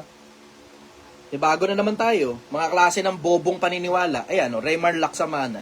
Tamo. Hindi ko gustong madali sa mga ganyan, brother. Kung sasamahan natin ng logic, yan, pwede pa. Pero, tungkol dun sa personal na paniniwala ko, lalo na pagdating sa religion, delikado yan, brother. Hindi ako masyadong mahilig ng ganyan sa akin, logic, gamitan natin logic, pwede. Pero, tungkol dun sa personal na paniniwala, masyadong delikado yan. Kasi, malay mo, mali pala ako. 'Di ba? Ang ginagawa ko, iniimbita ko ang mga tao para mag-isip para sa sarili nila. Yun ang ginagawa ko. Iniimbita ko ang mga tao na mag-isip para sa sarili nila. Follow-up question, brother. Kung sa logic sa say, parang magkalayo talaga yung Quran at yung Bible lang. When you look at the details, oo, magkalayo sila. Pero when you look at the general perspective, hindi, halos magkalapit. Kasi isang linyadas lang yan Galing kay Abraham yung dalawa na yan. Yung Biblia at saka yung Quran, galing sa lineage ni Abraham parehas yan. In case lang na hindi nyo alam. Yung isa galing kay Isaac, yung Kristyanismo. Yung isa naman galing kay Ismael, yung Islam. Yung Quran. Yun ang masasabi ko ron. Yun ang linyadas nun Parehas yan galing kay Abraham. And when I say galing kay Abraham, ang context niyan ito. Ang context niyan, lahat yung mga yan, yung Biblia at saka yung Quran, galing sa Middle East yan Pero sobrang daming religion sa iba-ibang parte ng mundo, yun ang context nun. Sobrang daming religion sa iba-ibang parte ng mundo. Pero yung dalawang malalaking religion na yan, galing ng Middle East yan. Tapos galing sa iisang magulang pa, si Abraham. Parehas may pangako dun sa dalawa. Ang pangako dun sa dalawa, pararamihin ko ang lahi mo na gaya ng buhangin sa dagat. So, alam mo ngayon, dahil may ganong klase ng pangako, nakikita mo ngayon yung katuparan ng pangako. Yung lahi ni Isaac at saka lahi ni Ismael, ang dalawa sa pinakamalalaki sa mundo pagdating sa paniniwala. Follow-up question, brother. Isa na lang sa Jai. Sige. Hindi ko naman tatanong, pero matulong kasi sa kanya ng malaki. Okay. May kapansanan, cerebral palsy, binubuli siya ng mga kaklase niya. Ano daw magandang gawin niya? Ang isa sa mga dahilan kung bakit binubuli, sa madalas na pagkakataon, may kakaibang feature dun sa tao. O, kung hindi man kakaibang feature, kabuli-buli. Ngayon, kailangan mo ngayon turuan kung paano pumalag yung bata sa pambubuli. Tapos, kailangan mo rin turuan kung paano yung socially acceptable behavior para mahihirapan yung bully na bulihin siya. Lalo na pag sobrang talino ng bata. Pag sobrang talino ng bata, mahihirapan yung mga bully na bulihin yan. Nung bata ako, bobong bata kasi ako. Ito ginawa ko. Nung bata ako, bobong bata kasi ako. Tapos ang liit-liit ko pa, tapos ang puti-puti ko pa. O di syempre, alam mo, target ka talaga ng pambubuli. Kumikinang na target ka liit-liit mo, ang puti-puti mo, ang bobo mo pa. Yun yung simula ko nun Ngayon, yung mga kaklase ko nung grade 6 ako, binabatok-batukan ako. Kasi public school kasi yun So, dinanggaling ako sa private, inilipat ako sa public, na culture shock ako. Uy, andito si Attorney Ace Horado. Attorney Ace Horado. Good evening, Attorney. So, di nangyari, na culture shock ako. Nilipat ako galing ng private school. Syempre sa private school, karamihan dyan, malalamya mga bata dyan Nilipat ako ng public, tapos ito pa bad trip. Late na ako pinarehistro. Di syempre napunta ako sa medyo later section. Medyo last na section na, kung saan nandun yung mga repeater. Alat. Napaka-alat talaga Tapos, ang nangyari, nung grade 6 ako, binabatok-batukan ako noon. Malalaki kasi yung mga klase ko noon dahil repeater sila Wala naman akong choice, kundi, alam mo yun, tanggapin na lang na batok-batukan ako, ganun. Tapos, paglipas ng panahon, may isang pagkakataon na binatukan ako, napalakas, ang pangit ng gising ko rin noong umaga. Medyo aburido ko. Ngayon na nangyari, pumalag ako. Nagdilim yung paningin ko eh. Nagdilim yung paningin ko, pumalag ako, sinapak ko sa mukha. Pagsapak ko, pinagsusuntok ako ngayon. Hindi, syempre, talo ko.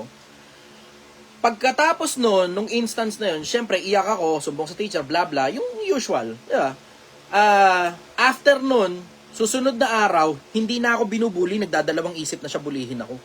Hindi ko naman alam kung bakit, basta hindi na ako masyadong pinapansin, tapos naghanap sila ng bagong bubulihin. Tapos paglipas ng ilang buwan, yun nga, sinabi niya na, huwag natin bulihin si Chester, pumapalag yan.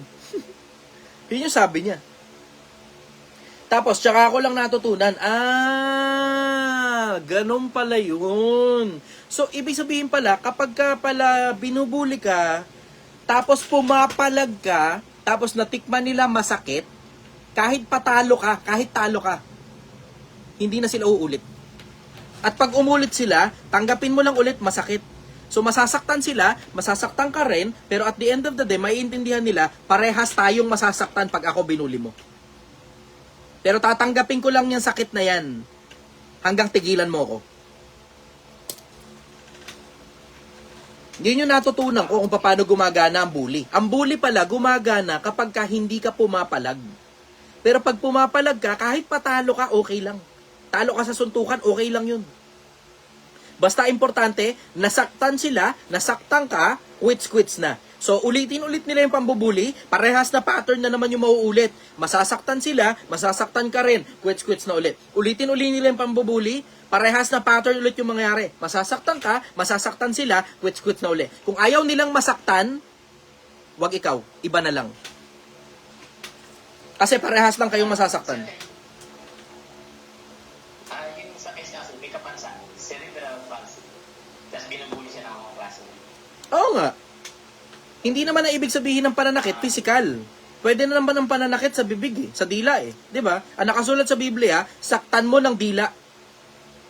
Merong nakasulat sa Biblia, saktan mo ng dila. So ngayon, kailangan intellectual yung bata. Paano ba manakit ng dila? Ego, diretso. Ego. Ego pwede, diretso. Tanggapin niya na may cerebral palsy siya at gawin niya pang strength yun. Katulad ng ginagawa ng mga tarantado sa social media, nakikita ninyo, sinasamahan lang nila ng confidence yung kagaguhan nila eh. Tapos tinatanggap naman ng publiko. Ganon kabobo publiko.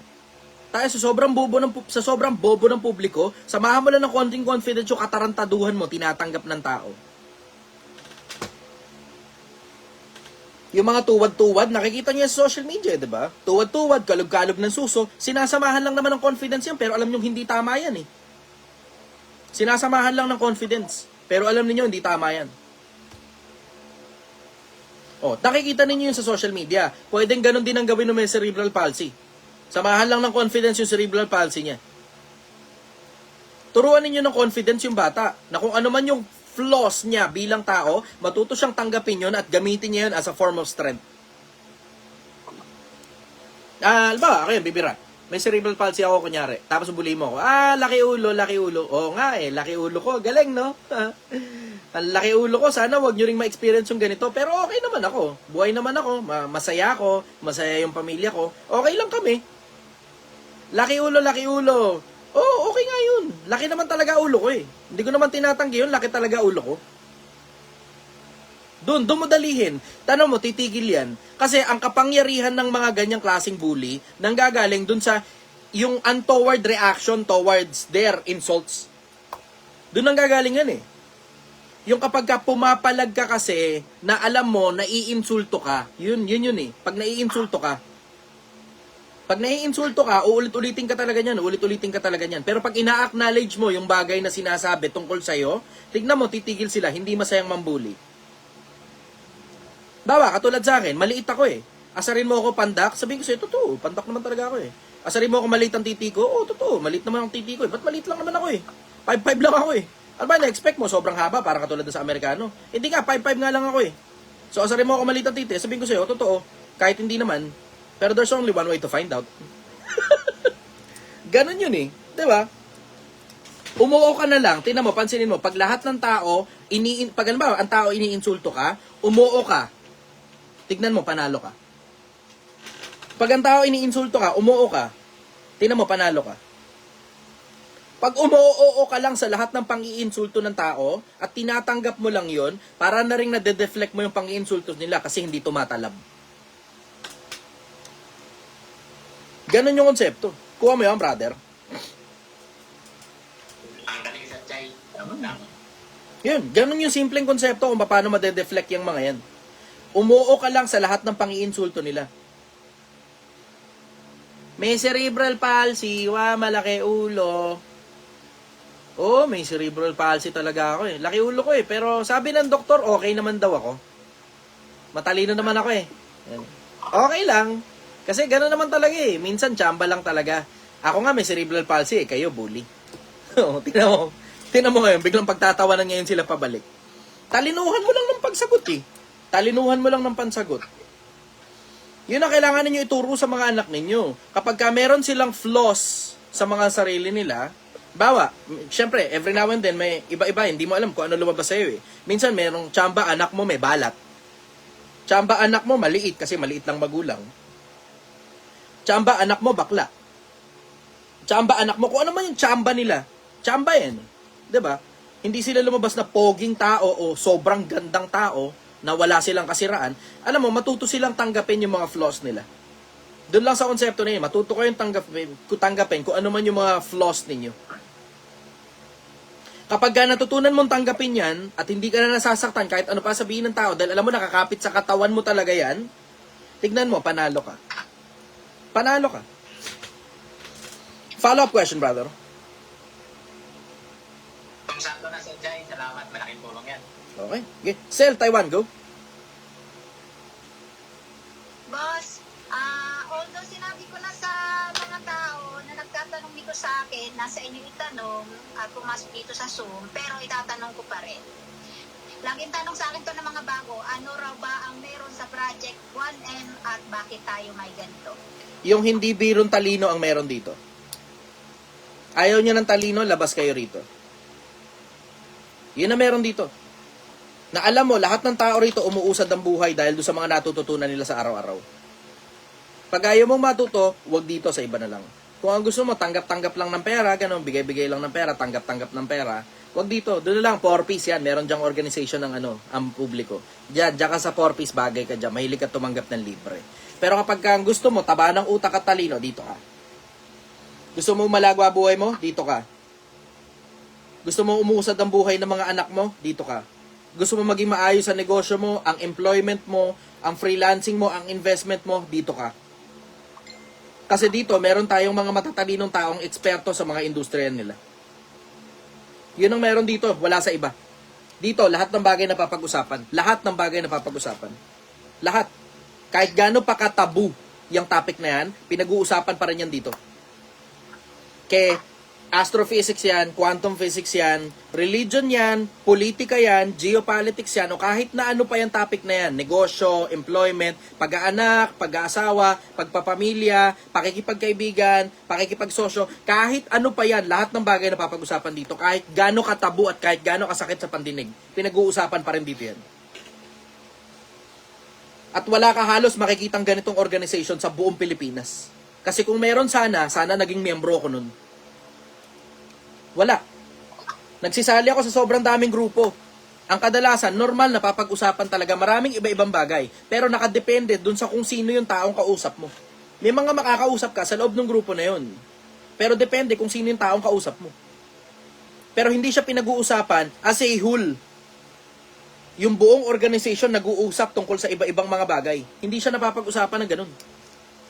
Wala akong makita na organization sa buong Pilipinas na kaparehas ng Project 1M. Kasi kung meron sana, ang hirap-hirap magtayo ng sariling grupo. Mas madali pang sumali na lang sa grupo ng ibang tao. Diretso? Mas madali pang sumali na lang sa grupo ng ibang tao. So kung sana may nakita akong grupong kaparehas itong grupo na to na nagpapataba sa utak ng mga Pilipino para umalagwa ang buhay ng mga tao at hindi basta na lang tumanggap ng pera galing sa gobyerno, sana sumali na lang ako ron. Mas madali pa yun kaysa nagtayo ka ng sarili mong grupo. Kasi pag nagtayo ka ng sarili mong grupo, paghihinalaan kang namemere. O, diba? Tignan mo, parang katulad nito. Diba? Ito si, Russian yung pangalan niya. Too delusional. you're making noise, boss. Tamo, yung mga ganyang klase ng mga tao, next kulaong. Tinan mo, yung mga ganyang klase ng tao, alam mo na eh. Itong mga ganitong klase ng tao, ang gusto nila mga porpis. Yan ang gusto nila, mga porpis.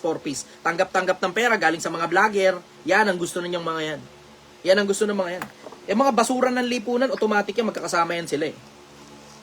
Pero tinan mo, isipin mo ang hirap na nilagay na gumawa ka ng sarili mong grupo kasi paghihinalaan ka ng mga tao ng kung ano katarantaduhan eh. Mahirap gumawa ng sariling grupo. Mas madali pa sumali na lang sa grupo ng ibang tao. Pero ang problema ko, wala akong makitang grupo na katulad nito. Wala. Kung meron sana doon na lang ako sumali. Mas madali pa yon, tutulong na lang ako doon sa kung ano man yung sistema ang simulan na. Pero dito, wala. Gumagawa tayo ng sarili nating sistema. Kasi, due to lack of options, wala tayo ibang mapasukan na katulad nito eh. Pag pumasok ka sa maraming iba't ibang topics ang mga tao. At kadalasan, kung ano yung topic na pinag-uusapan, yun lang yun. Pasok ka sa religious organization, puro religion lang pinag-uusapan dyan. Pasok ka sa community ng mga, alam mo yun, mga politiko, puro politics lang pinag-uusapan dyan. Pasok ka sa community ng mga negosyante, puro negosyo lang pinag-uusapan dyan. Wala akong makitang organization na katulad ng Project 1M na lahat ng bagay pinag-uusapan. And well-rounded sa halos lahat ng topic. Wala akong makitang ganito. Kasi kung meron sana, mas madali na lang sumali dun kaysa napapaghilalaan ka pa ng susunod na kulaong. Ang hirap eh. Mahirap itong grupo na pagdadaanan natin. Lalo na sobrang bago pa lang nito, ilang buwan pa lang tayo eh. Pero ang dami na nating members sa iba-ibang parte ng mundo. Kasi nga, siguro as much as ako, walang makitang katulad ng grupo ng Project 1M, siguro kayo din naghahanap.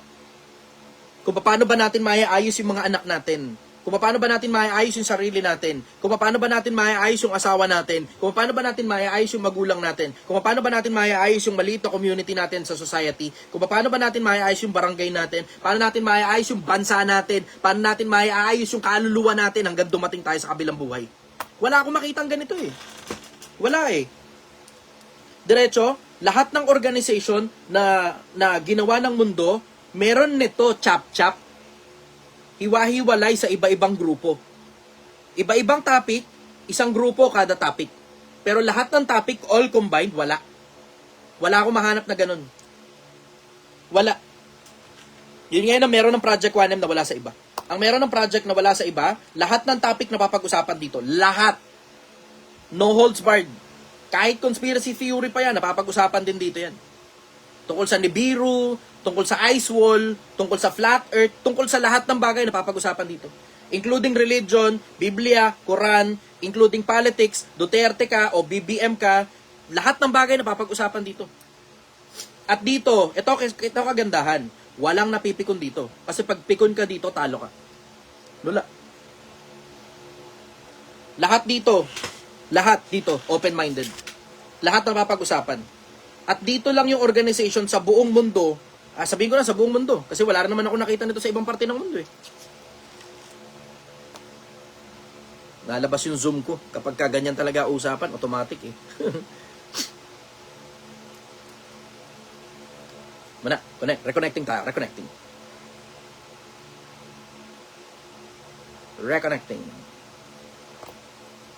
Wala, reconnecting lang tayo. Ano nangyari? Ito wala. Reconnecting tayo. Wait lang. Okay, pasok tayo ulit dito. Ha? Tapos, pindot, mekos. Nawala yung Zoom ko. Sumarado ng eksaktong alas 10. Join.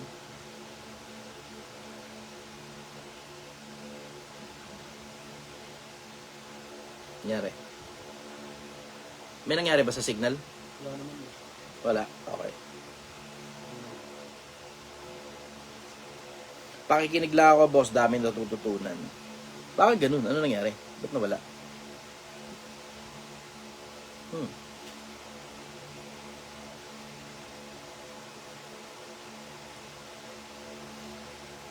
Ako lang ba? Nawala. Ang patola naman talaga. Dali lang. Hold that thought. Ito lang talaga problema kapag ano eh. Wala connection. Hindi, nawala yung Zoom ko. Ay. Wait lang ha. Technical difficulty. Technical difficulty.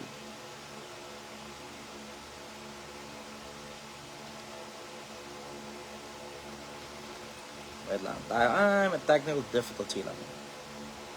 Hold that thought, na? Hold that thought.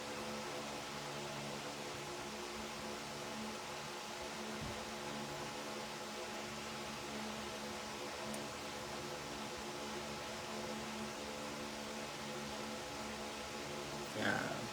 To be continued, I join na tayo sa meeting.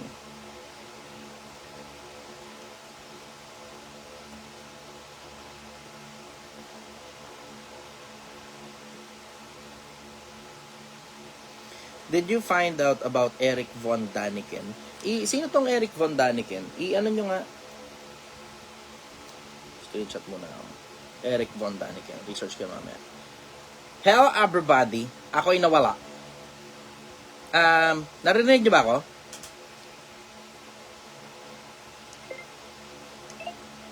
Hello, narinig niyo ako?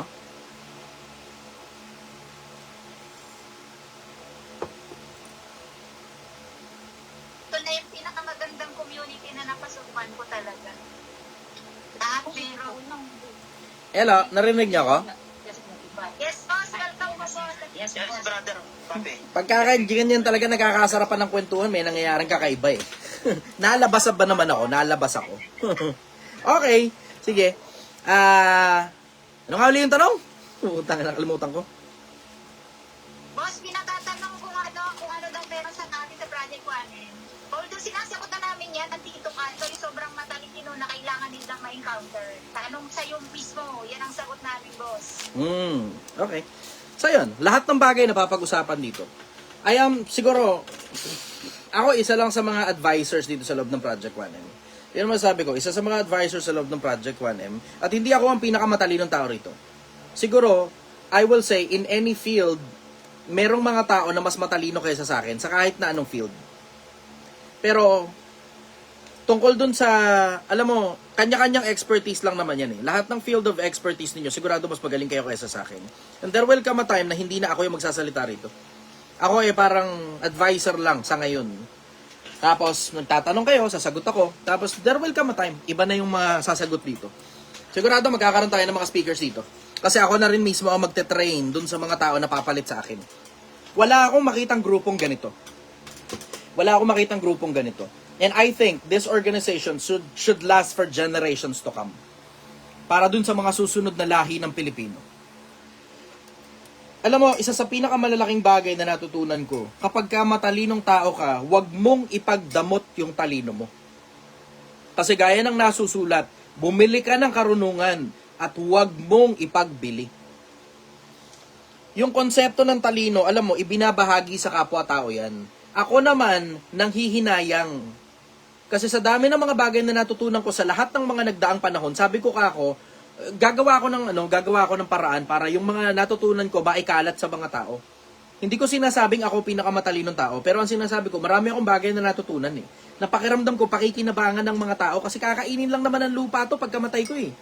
Diba? Walang makikinabang nito pag alis ko sa lupa.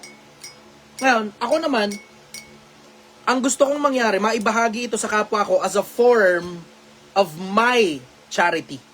Ito yung charity ko. Kasi, nakita nyo naman na yung mga nangyari in the past, di ba? Mga nagcha-charity, bigay-bigay ng pera, di ba? Tulad doon sa, maraming organization na ganyan, katulad sa Eagles, eh. Sa Eagles, papakain ng mga mahihirap, di ba? Parang may ayuda sa ganito, tulong sa ganyan, bigay ng ganito. Pero mapapansin mo, pag binalikan mo ulit yung mga tao, kung ano yung buhay nila dati, ganun pa uli. Ganun pa rin, wala nagbago. Kung ano yung buhay nila dati, ganun uli. Binigyan mo ng pera, kinabukasan, ubus na. Binigyan mo ng pagkain, maya-mayang konti, gutom na naman. Yun ang mapapansin mo eh.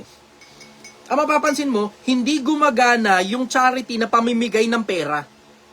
Paano hindi gumagana? Short-term alleviation lang siya. May pangangailangan ngayon, binigyan mo ng pera, nakabili sila ng kung ano mang meron sila, okay, ayos. Pero, pagkatapos nilang maubos yung pera, balik na naman sila sa wala. Yung pagpapakain, ganun din.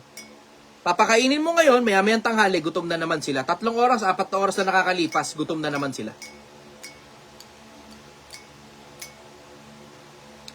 Ang nakita ko na gumagana, eto. Ang nakita ko, nasa Tondo ako, ang daming sumabay. Tapos, nung pinakaunang araw na lumabas ako sa Tondo, na lumabas din ako ng bahay, pumunta ako ng SM Mega Mall. Pagpunta ko ng SM Mega Mall, may lumapit sa akin dun. Tapos sabi niya, paglapit niya, brother, ikaw yung napapanood ko ron sa Chichester. Pa-picture ngayon siya. Tapos nagkwento siya, umiiyak pa. Brother, alam mo, dahil sa'yo, nakabili na ako ng SUV. Hulugan lang, nakapag-down payment na ako, hinuhulugan. Pero, nung natutunan ko na kailangan lang palang mag-ipon at hindi pala kailangan ubusin yung pera, ngayon, nakabili na ako ng SUV, tas naguhulog na kami, tuloy-tuloy kaming nakakabayad. Pero nung mga panahon na bago kita nakilala, lahat ng pera ko nauubos sa pambababae lang eh. Lahat ng pera ko nauubos sa pag-iinom. Kasi syempre, babae, paiinumin mo. Diba? So ngayon, nung tinigilan ko yung pag-iinom, tinigilan ko rin yung pambababae, ngayon, nakakapagbayad ako ng SUV. Pwede pala yun, yung perang pambabae ko noon at saka pang-inom, ngayon, pambayad na lang ng sasakyan. Ngayon, may napapakinabangan pa akong pambabae. Sabi ko, putang ina mo. Lupong ka. Nakisasakay niya na doon sa SUV babae. Sabi ko, tang ina mo. Napakagago mo yun. Alam mo, sabi ko sa kanya, tinanong ko nga, ano ka akong negosyo mo? Ano, yung bang signage, printing signage. Tapos, alam mo, natuto lang ng kapirasong pag-iipon. Kasi lahat ng panahon dati, papunta sa pamilya, papunta sa kapritsyo, papunta sa luho, papunta sa babae, papunta sa pang-inom. Nauubos palagi ang pera. Hindi mo naman masasabing irresponsableng lalaki siya kasi yung pamilya niya, buo naman yung pamilya, siraulo nga lang talaga siya pero hindi siya irresponsible. Buo yung pamilya niya, tapos, alam mo yun, parang tanggap na rin ng babaeng babaero siya, ganun. Tapos may anak sila, tapos nasusustentohan naman yung pangangailangan ng pamilya. Ganun eh. Yun nga lang, laging na lang nauubos yung pera. Doon sa palagi na lang nauubos yung pera, natuto siya ng kapirasong pag-iipon. Yun lang, yung konting pag-iipon lang, yun natutunan niya. Konting pag-iipon lang, nakabili na siya ng ngayon ng sasakyan, tapos hinuhulugan niya. Ilang taon na nakakaraan? 2 taon na halos na nakakaraan nun eh. Baka nga ngayon, bayad na yun kasi 2 years to pay lang daw yung kinuha niya eh. So, ibig sabihin, ganun kalaki yung kinikita niya, hindi lang talaga naiipon. Ganong kalaki yung kinikita niya, hindi naiipon. Tapos nauubos lang sa kapritsyo, at saka sa pambababae, at saka sa pag-iinom. Tapos syempre, sa kapritsyo rin ng pamilya niya, at saka ng asawa niya. Kasi yun, nakita ko yung asawa niya, maganda eh. Tumatawa na nga lang sa gilid pag sinabi niya ng bababae siya eh. So, tanggap na ng asawa niya ng bababae siya. Pero at least nakakaipon na sila ngayon, tapos may nagagamit na silang kotse ngayon. Kasi dati ang ginagamit nila, yung truck daw na parang gago. Yung L300, yun yung ginagamit nila ng pamilya niya. Sabi ko, medyo loko-loko ka rin, mambababae ka, tapos ang panggamit mo sa pamilya mo, L300, tapos nag-grab kayo nung babae mo, siraulo ka rin, Sabi niya, yaman na matatanggal din yan paglipas ng panahon, idol. Pero alam mo yun, nakikita mo ngayon yung produkto, na merong mga tao na umaalagwa yung buhay nila, na dating walang-wala, merong mga pumupunta sa akin dyan sa Project 1M, na, alam mo yung, boss, dati, tad kami ng utang, isang kahig, isang tuka. Pero tingnan mo, boss, ngayon may kotse na ako. Yan, dinala ko nga dito. Ngayon yan, inilabas ko yan kanina, tapos dinala ko talaga rito para makita mo yung sasakyan. Ito na yung pinaghirapan mo, boss. Sabi ko, hindi naman ako naghirap niyan. Ikaw ang trumabaho niyan eh. So, congratulations sa'yo. Ikaw ang trumabaho niyan, hindi mo pwedeng i-credit sa akin yan. Kahit na anong achievement mo, wala sa akin yan. Wala sa akin ang credit niyan. Ang credit niyan sa'yo. Kasi ikaw ang trumabaho. Tapos yung iba sa kanila, pumupunta dyan sa Project 1, may bahay na sila. Yung iba sa kanila, maayos na yung pamilya. Yun yung konting consolation ko dun sa mga bagay na natutunan ko sa buhay. Ang isa sa pinakamalalaking bagay na natutunan ko, short term yung pamimigay ng pera. Short term yan. Gumagana naman yan, pero short term. Maiklian lang. Nauubos uli yung pera pagkatapos. Papakainin mo mahirap, mamaya-mayang konti, gutom na naman yan eh. Pero ang gumagana, turuan mo. Turuan mo ang bata sa daan na dapat niyang lakaran. Pagka siya'y tumanda, hindi niya hihiwalayan. Yun ang natutunan ko. Ang gumagana, turuan mo ang tao. Parang yung concept na don't just give fish. Teach them how to fish. Yung concept na if you give a fish to a person, you will feed him for a day. But if you teach how to fish to a person, you will feed him for life. Yun ang gumagana. Ang nakita kong gumagana, tuturuan mo tao hanggang umalagwa siya.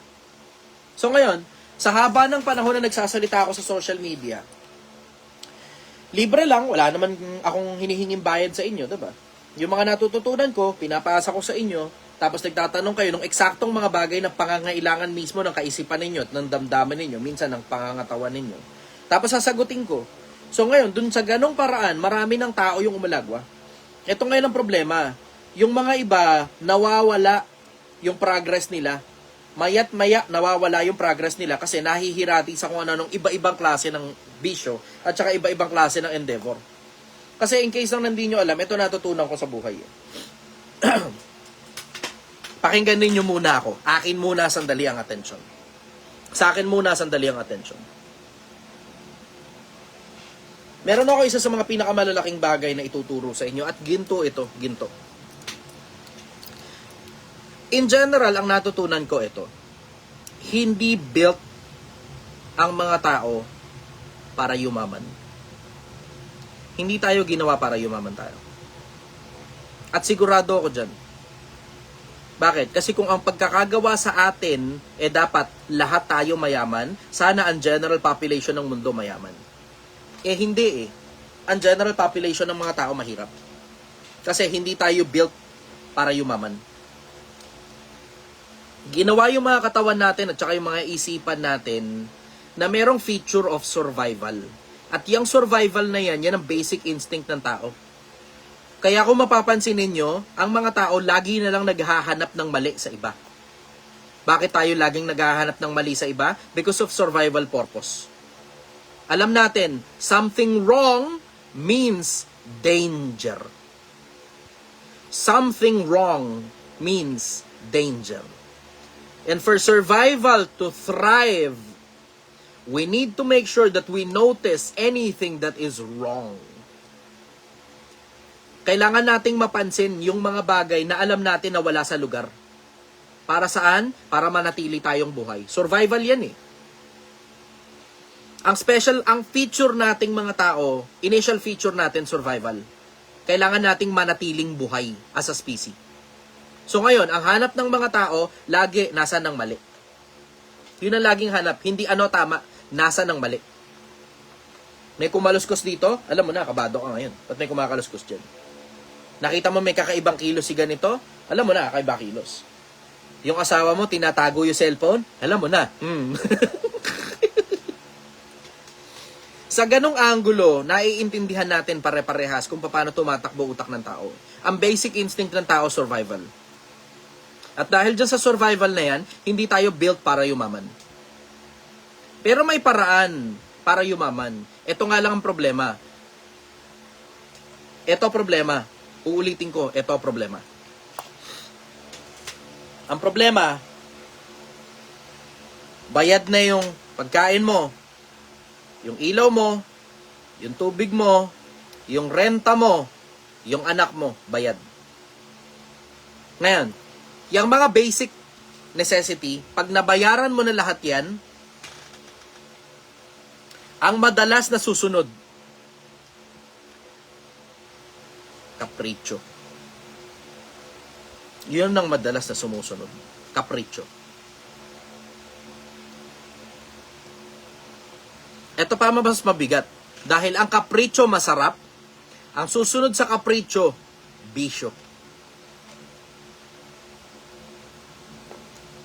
So alam nyo na kapag ang tao nagkakaroon ng maraming pera at bayad na lahat ng basic necessities niya, ang susunod na kapritsyo, papuntang bisyo. Kaya kung mapapansin niyo, ang daming taong bisyoso. Bakit ang daming taong bisyoso? Kasi nakakakain sila. Kasi bayad yung ilaw, yung tubig, yung renta, yung bubong sa ibabaw ng ulo nila, yung damit na sinusuot nila. Pag bayad na lahat ng bagay, ang susunod na bisyo. Kapritsyo. So that being said, alam nyo na dahil ang susunod bisyo, gumawa ngayon ako ng isang grupo na hindi mahilig sa bisyo. Kasi maraming in the past may mga lumapit sa akin na mga dating may pera, tapos ang pera nila nauuwi lang sa wala. Tapos lagi na lang nauuwi sa wala, nauuwi sa wala, nauuwi sa wala. Hanggang dumami ang pera nila, natuto mag-ipon. Tapos sa susunod na tanong sa akin, ano ngayon ang gagawin? Ano ngayon ang gagawin sa pera? Pagkatapos ng lahat ng yan, anong gagawin sa pera? Ang susunod na gagawin dapat sa pera, diretso, para maiayos yung susunod na lahi ng Pilipino. Kasama anak mo ron. Yun ang dapat na nangyayari. Mag-aral ka ng husto. At kung kinakailangan magbayad ka, para mag-aral, magbayad ka. Para may mailaman ka sa isip mo. Para mailaman ka sa puso mo. Tapos ngayon, makakatulong ka ngayon sa sobrang daming tao sa pamamagitan ng pagsasalita mo. Yan ang dapat ginagastusan. Bumili ka ng karunungan. Huwag mong ipagbili. Yan ang dapat na susunod na ginagastusan. Bakit? Kasi sabi ni Solomon, karunungan ay pinakapangulong bagay. Sa lahat ng piliin mo unawa. Pero tingnan mo to, 'di ba? Sa kawalan ng unawa, may mga tao katulad nito ni Hunter. FLM has a counterpart. 'Di ba? Yung mga ganyang klase ng tao, alam mo talaga walang kauna-unawa yan ni Kapraso 'Di ba? Bakit? Sino ba si FLM? Alam mo, nanghihingi ng pera, scammer. 'Di ba? Ako, may hiningi ba akong pera sa iyo? At kung humingi man ako sa iyo, Hunter, sigurado ako sa iyo walang mahihingi sa iyo ni piso. Walang mahihingi sa iyo ni piso. Mapapansin mo, yung mga basura ng lipunan ang nagsisipagsalita sa social media. Kaya nga, ang hingi ko sa inyo, hingi ko sa inyo. Sa mga nasa loob ng grupo ko, magpakatalino kayo ng husto. Para there will come a time that you will replace me.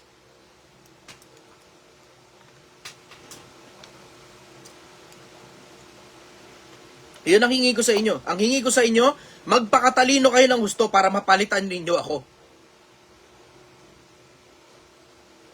Kasi one of those days, I will die. One of those days, I will not be important anymore. And one of those days, I will fade away in history as one of those individuals who doesn't have any name.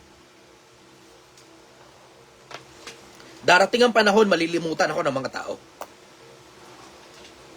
At okay lang yun, kasama naman yun. Kasama sa buhay yun, yung kamatayan.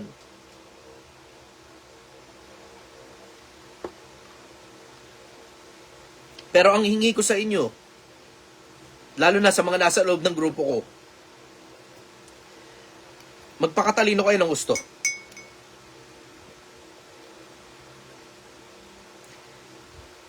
Para sa mga anak ninyo, para sa pamilya ninyo, para sa susunod na lahi ng Pilipino, at para natutuwa ang Diyos kapag lumalapit kayo sa Kanya.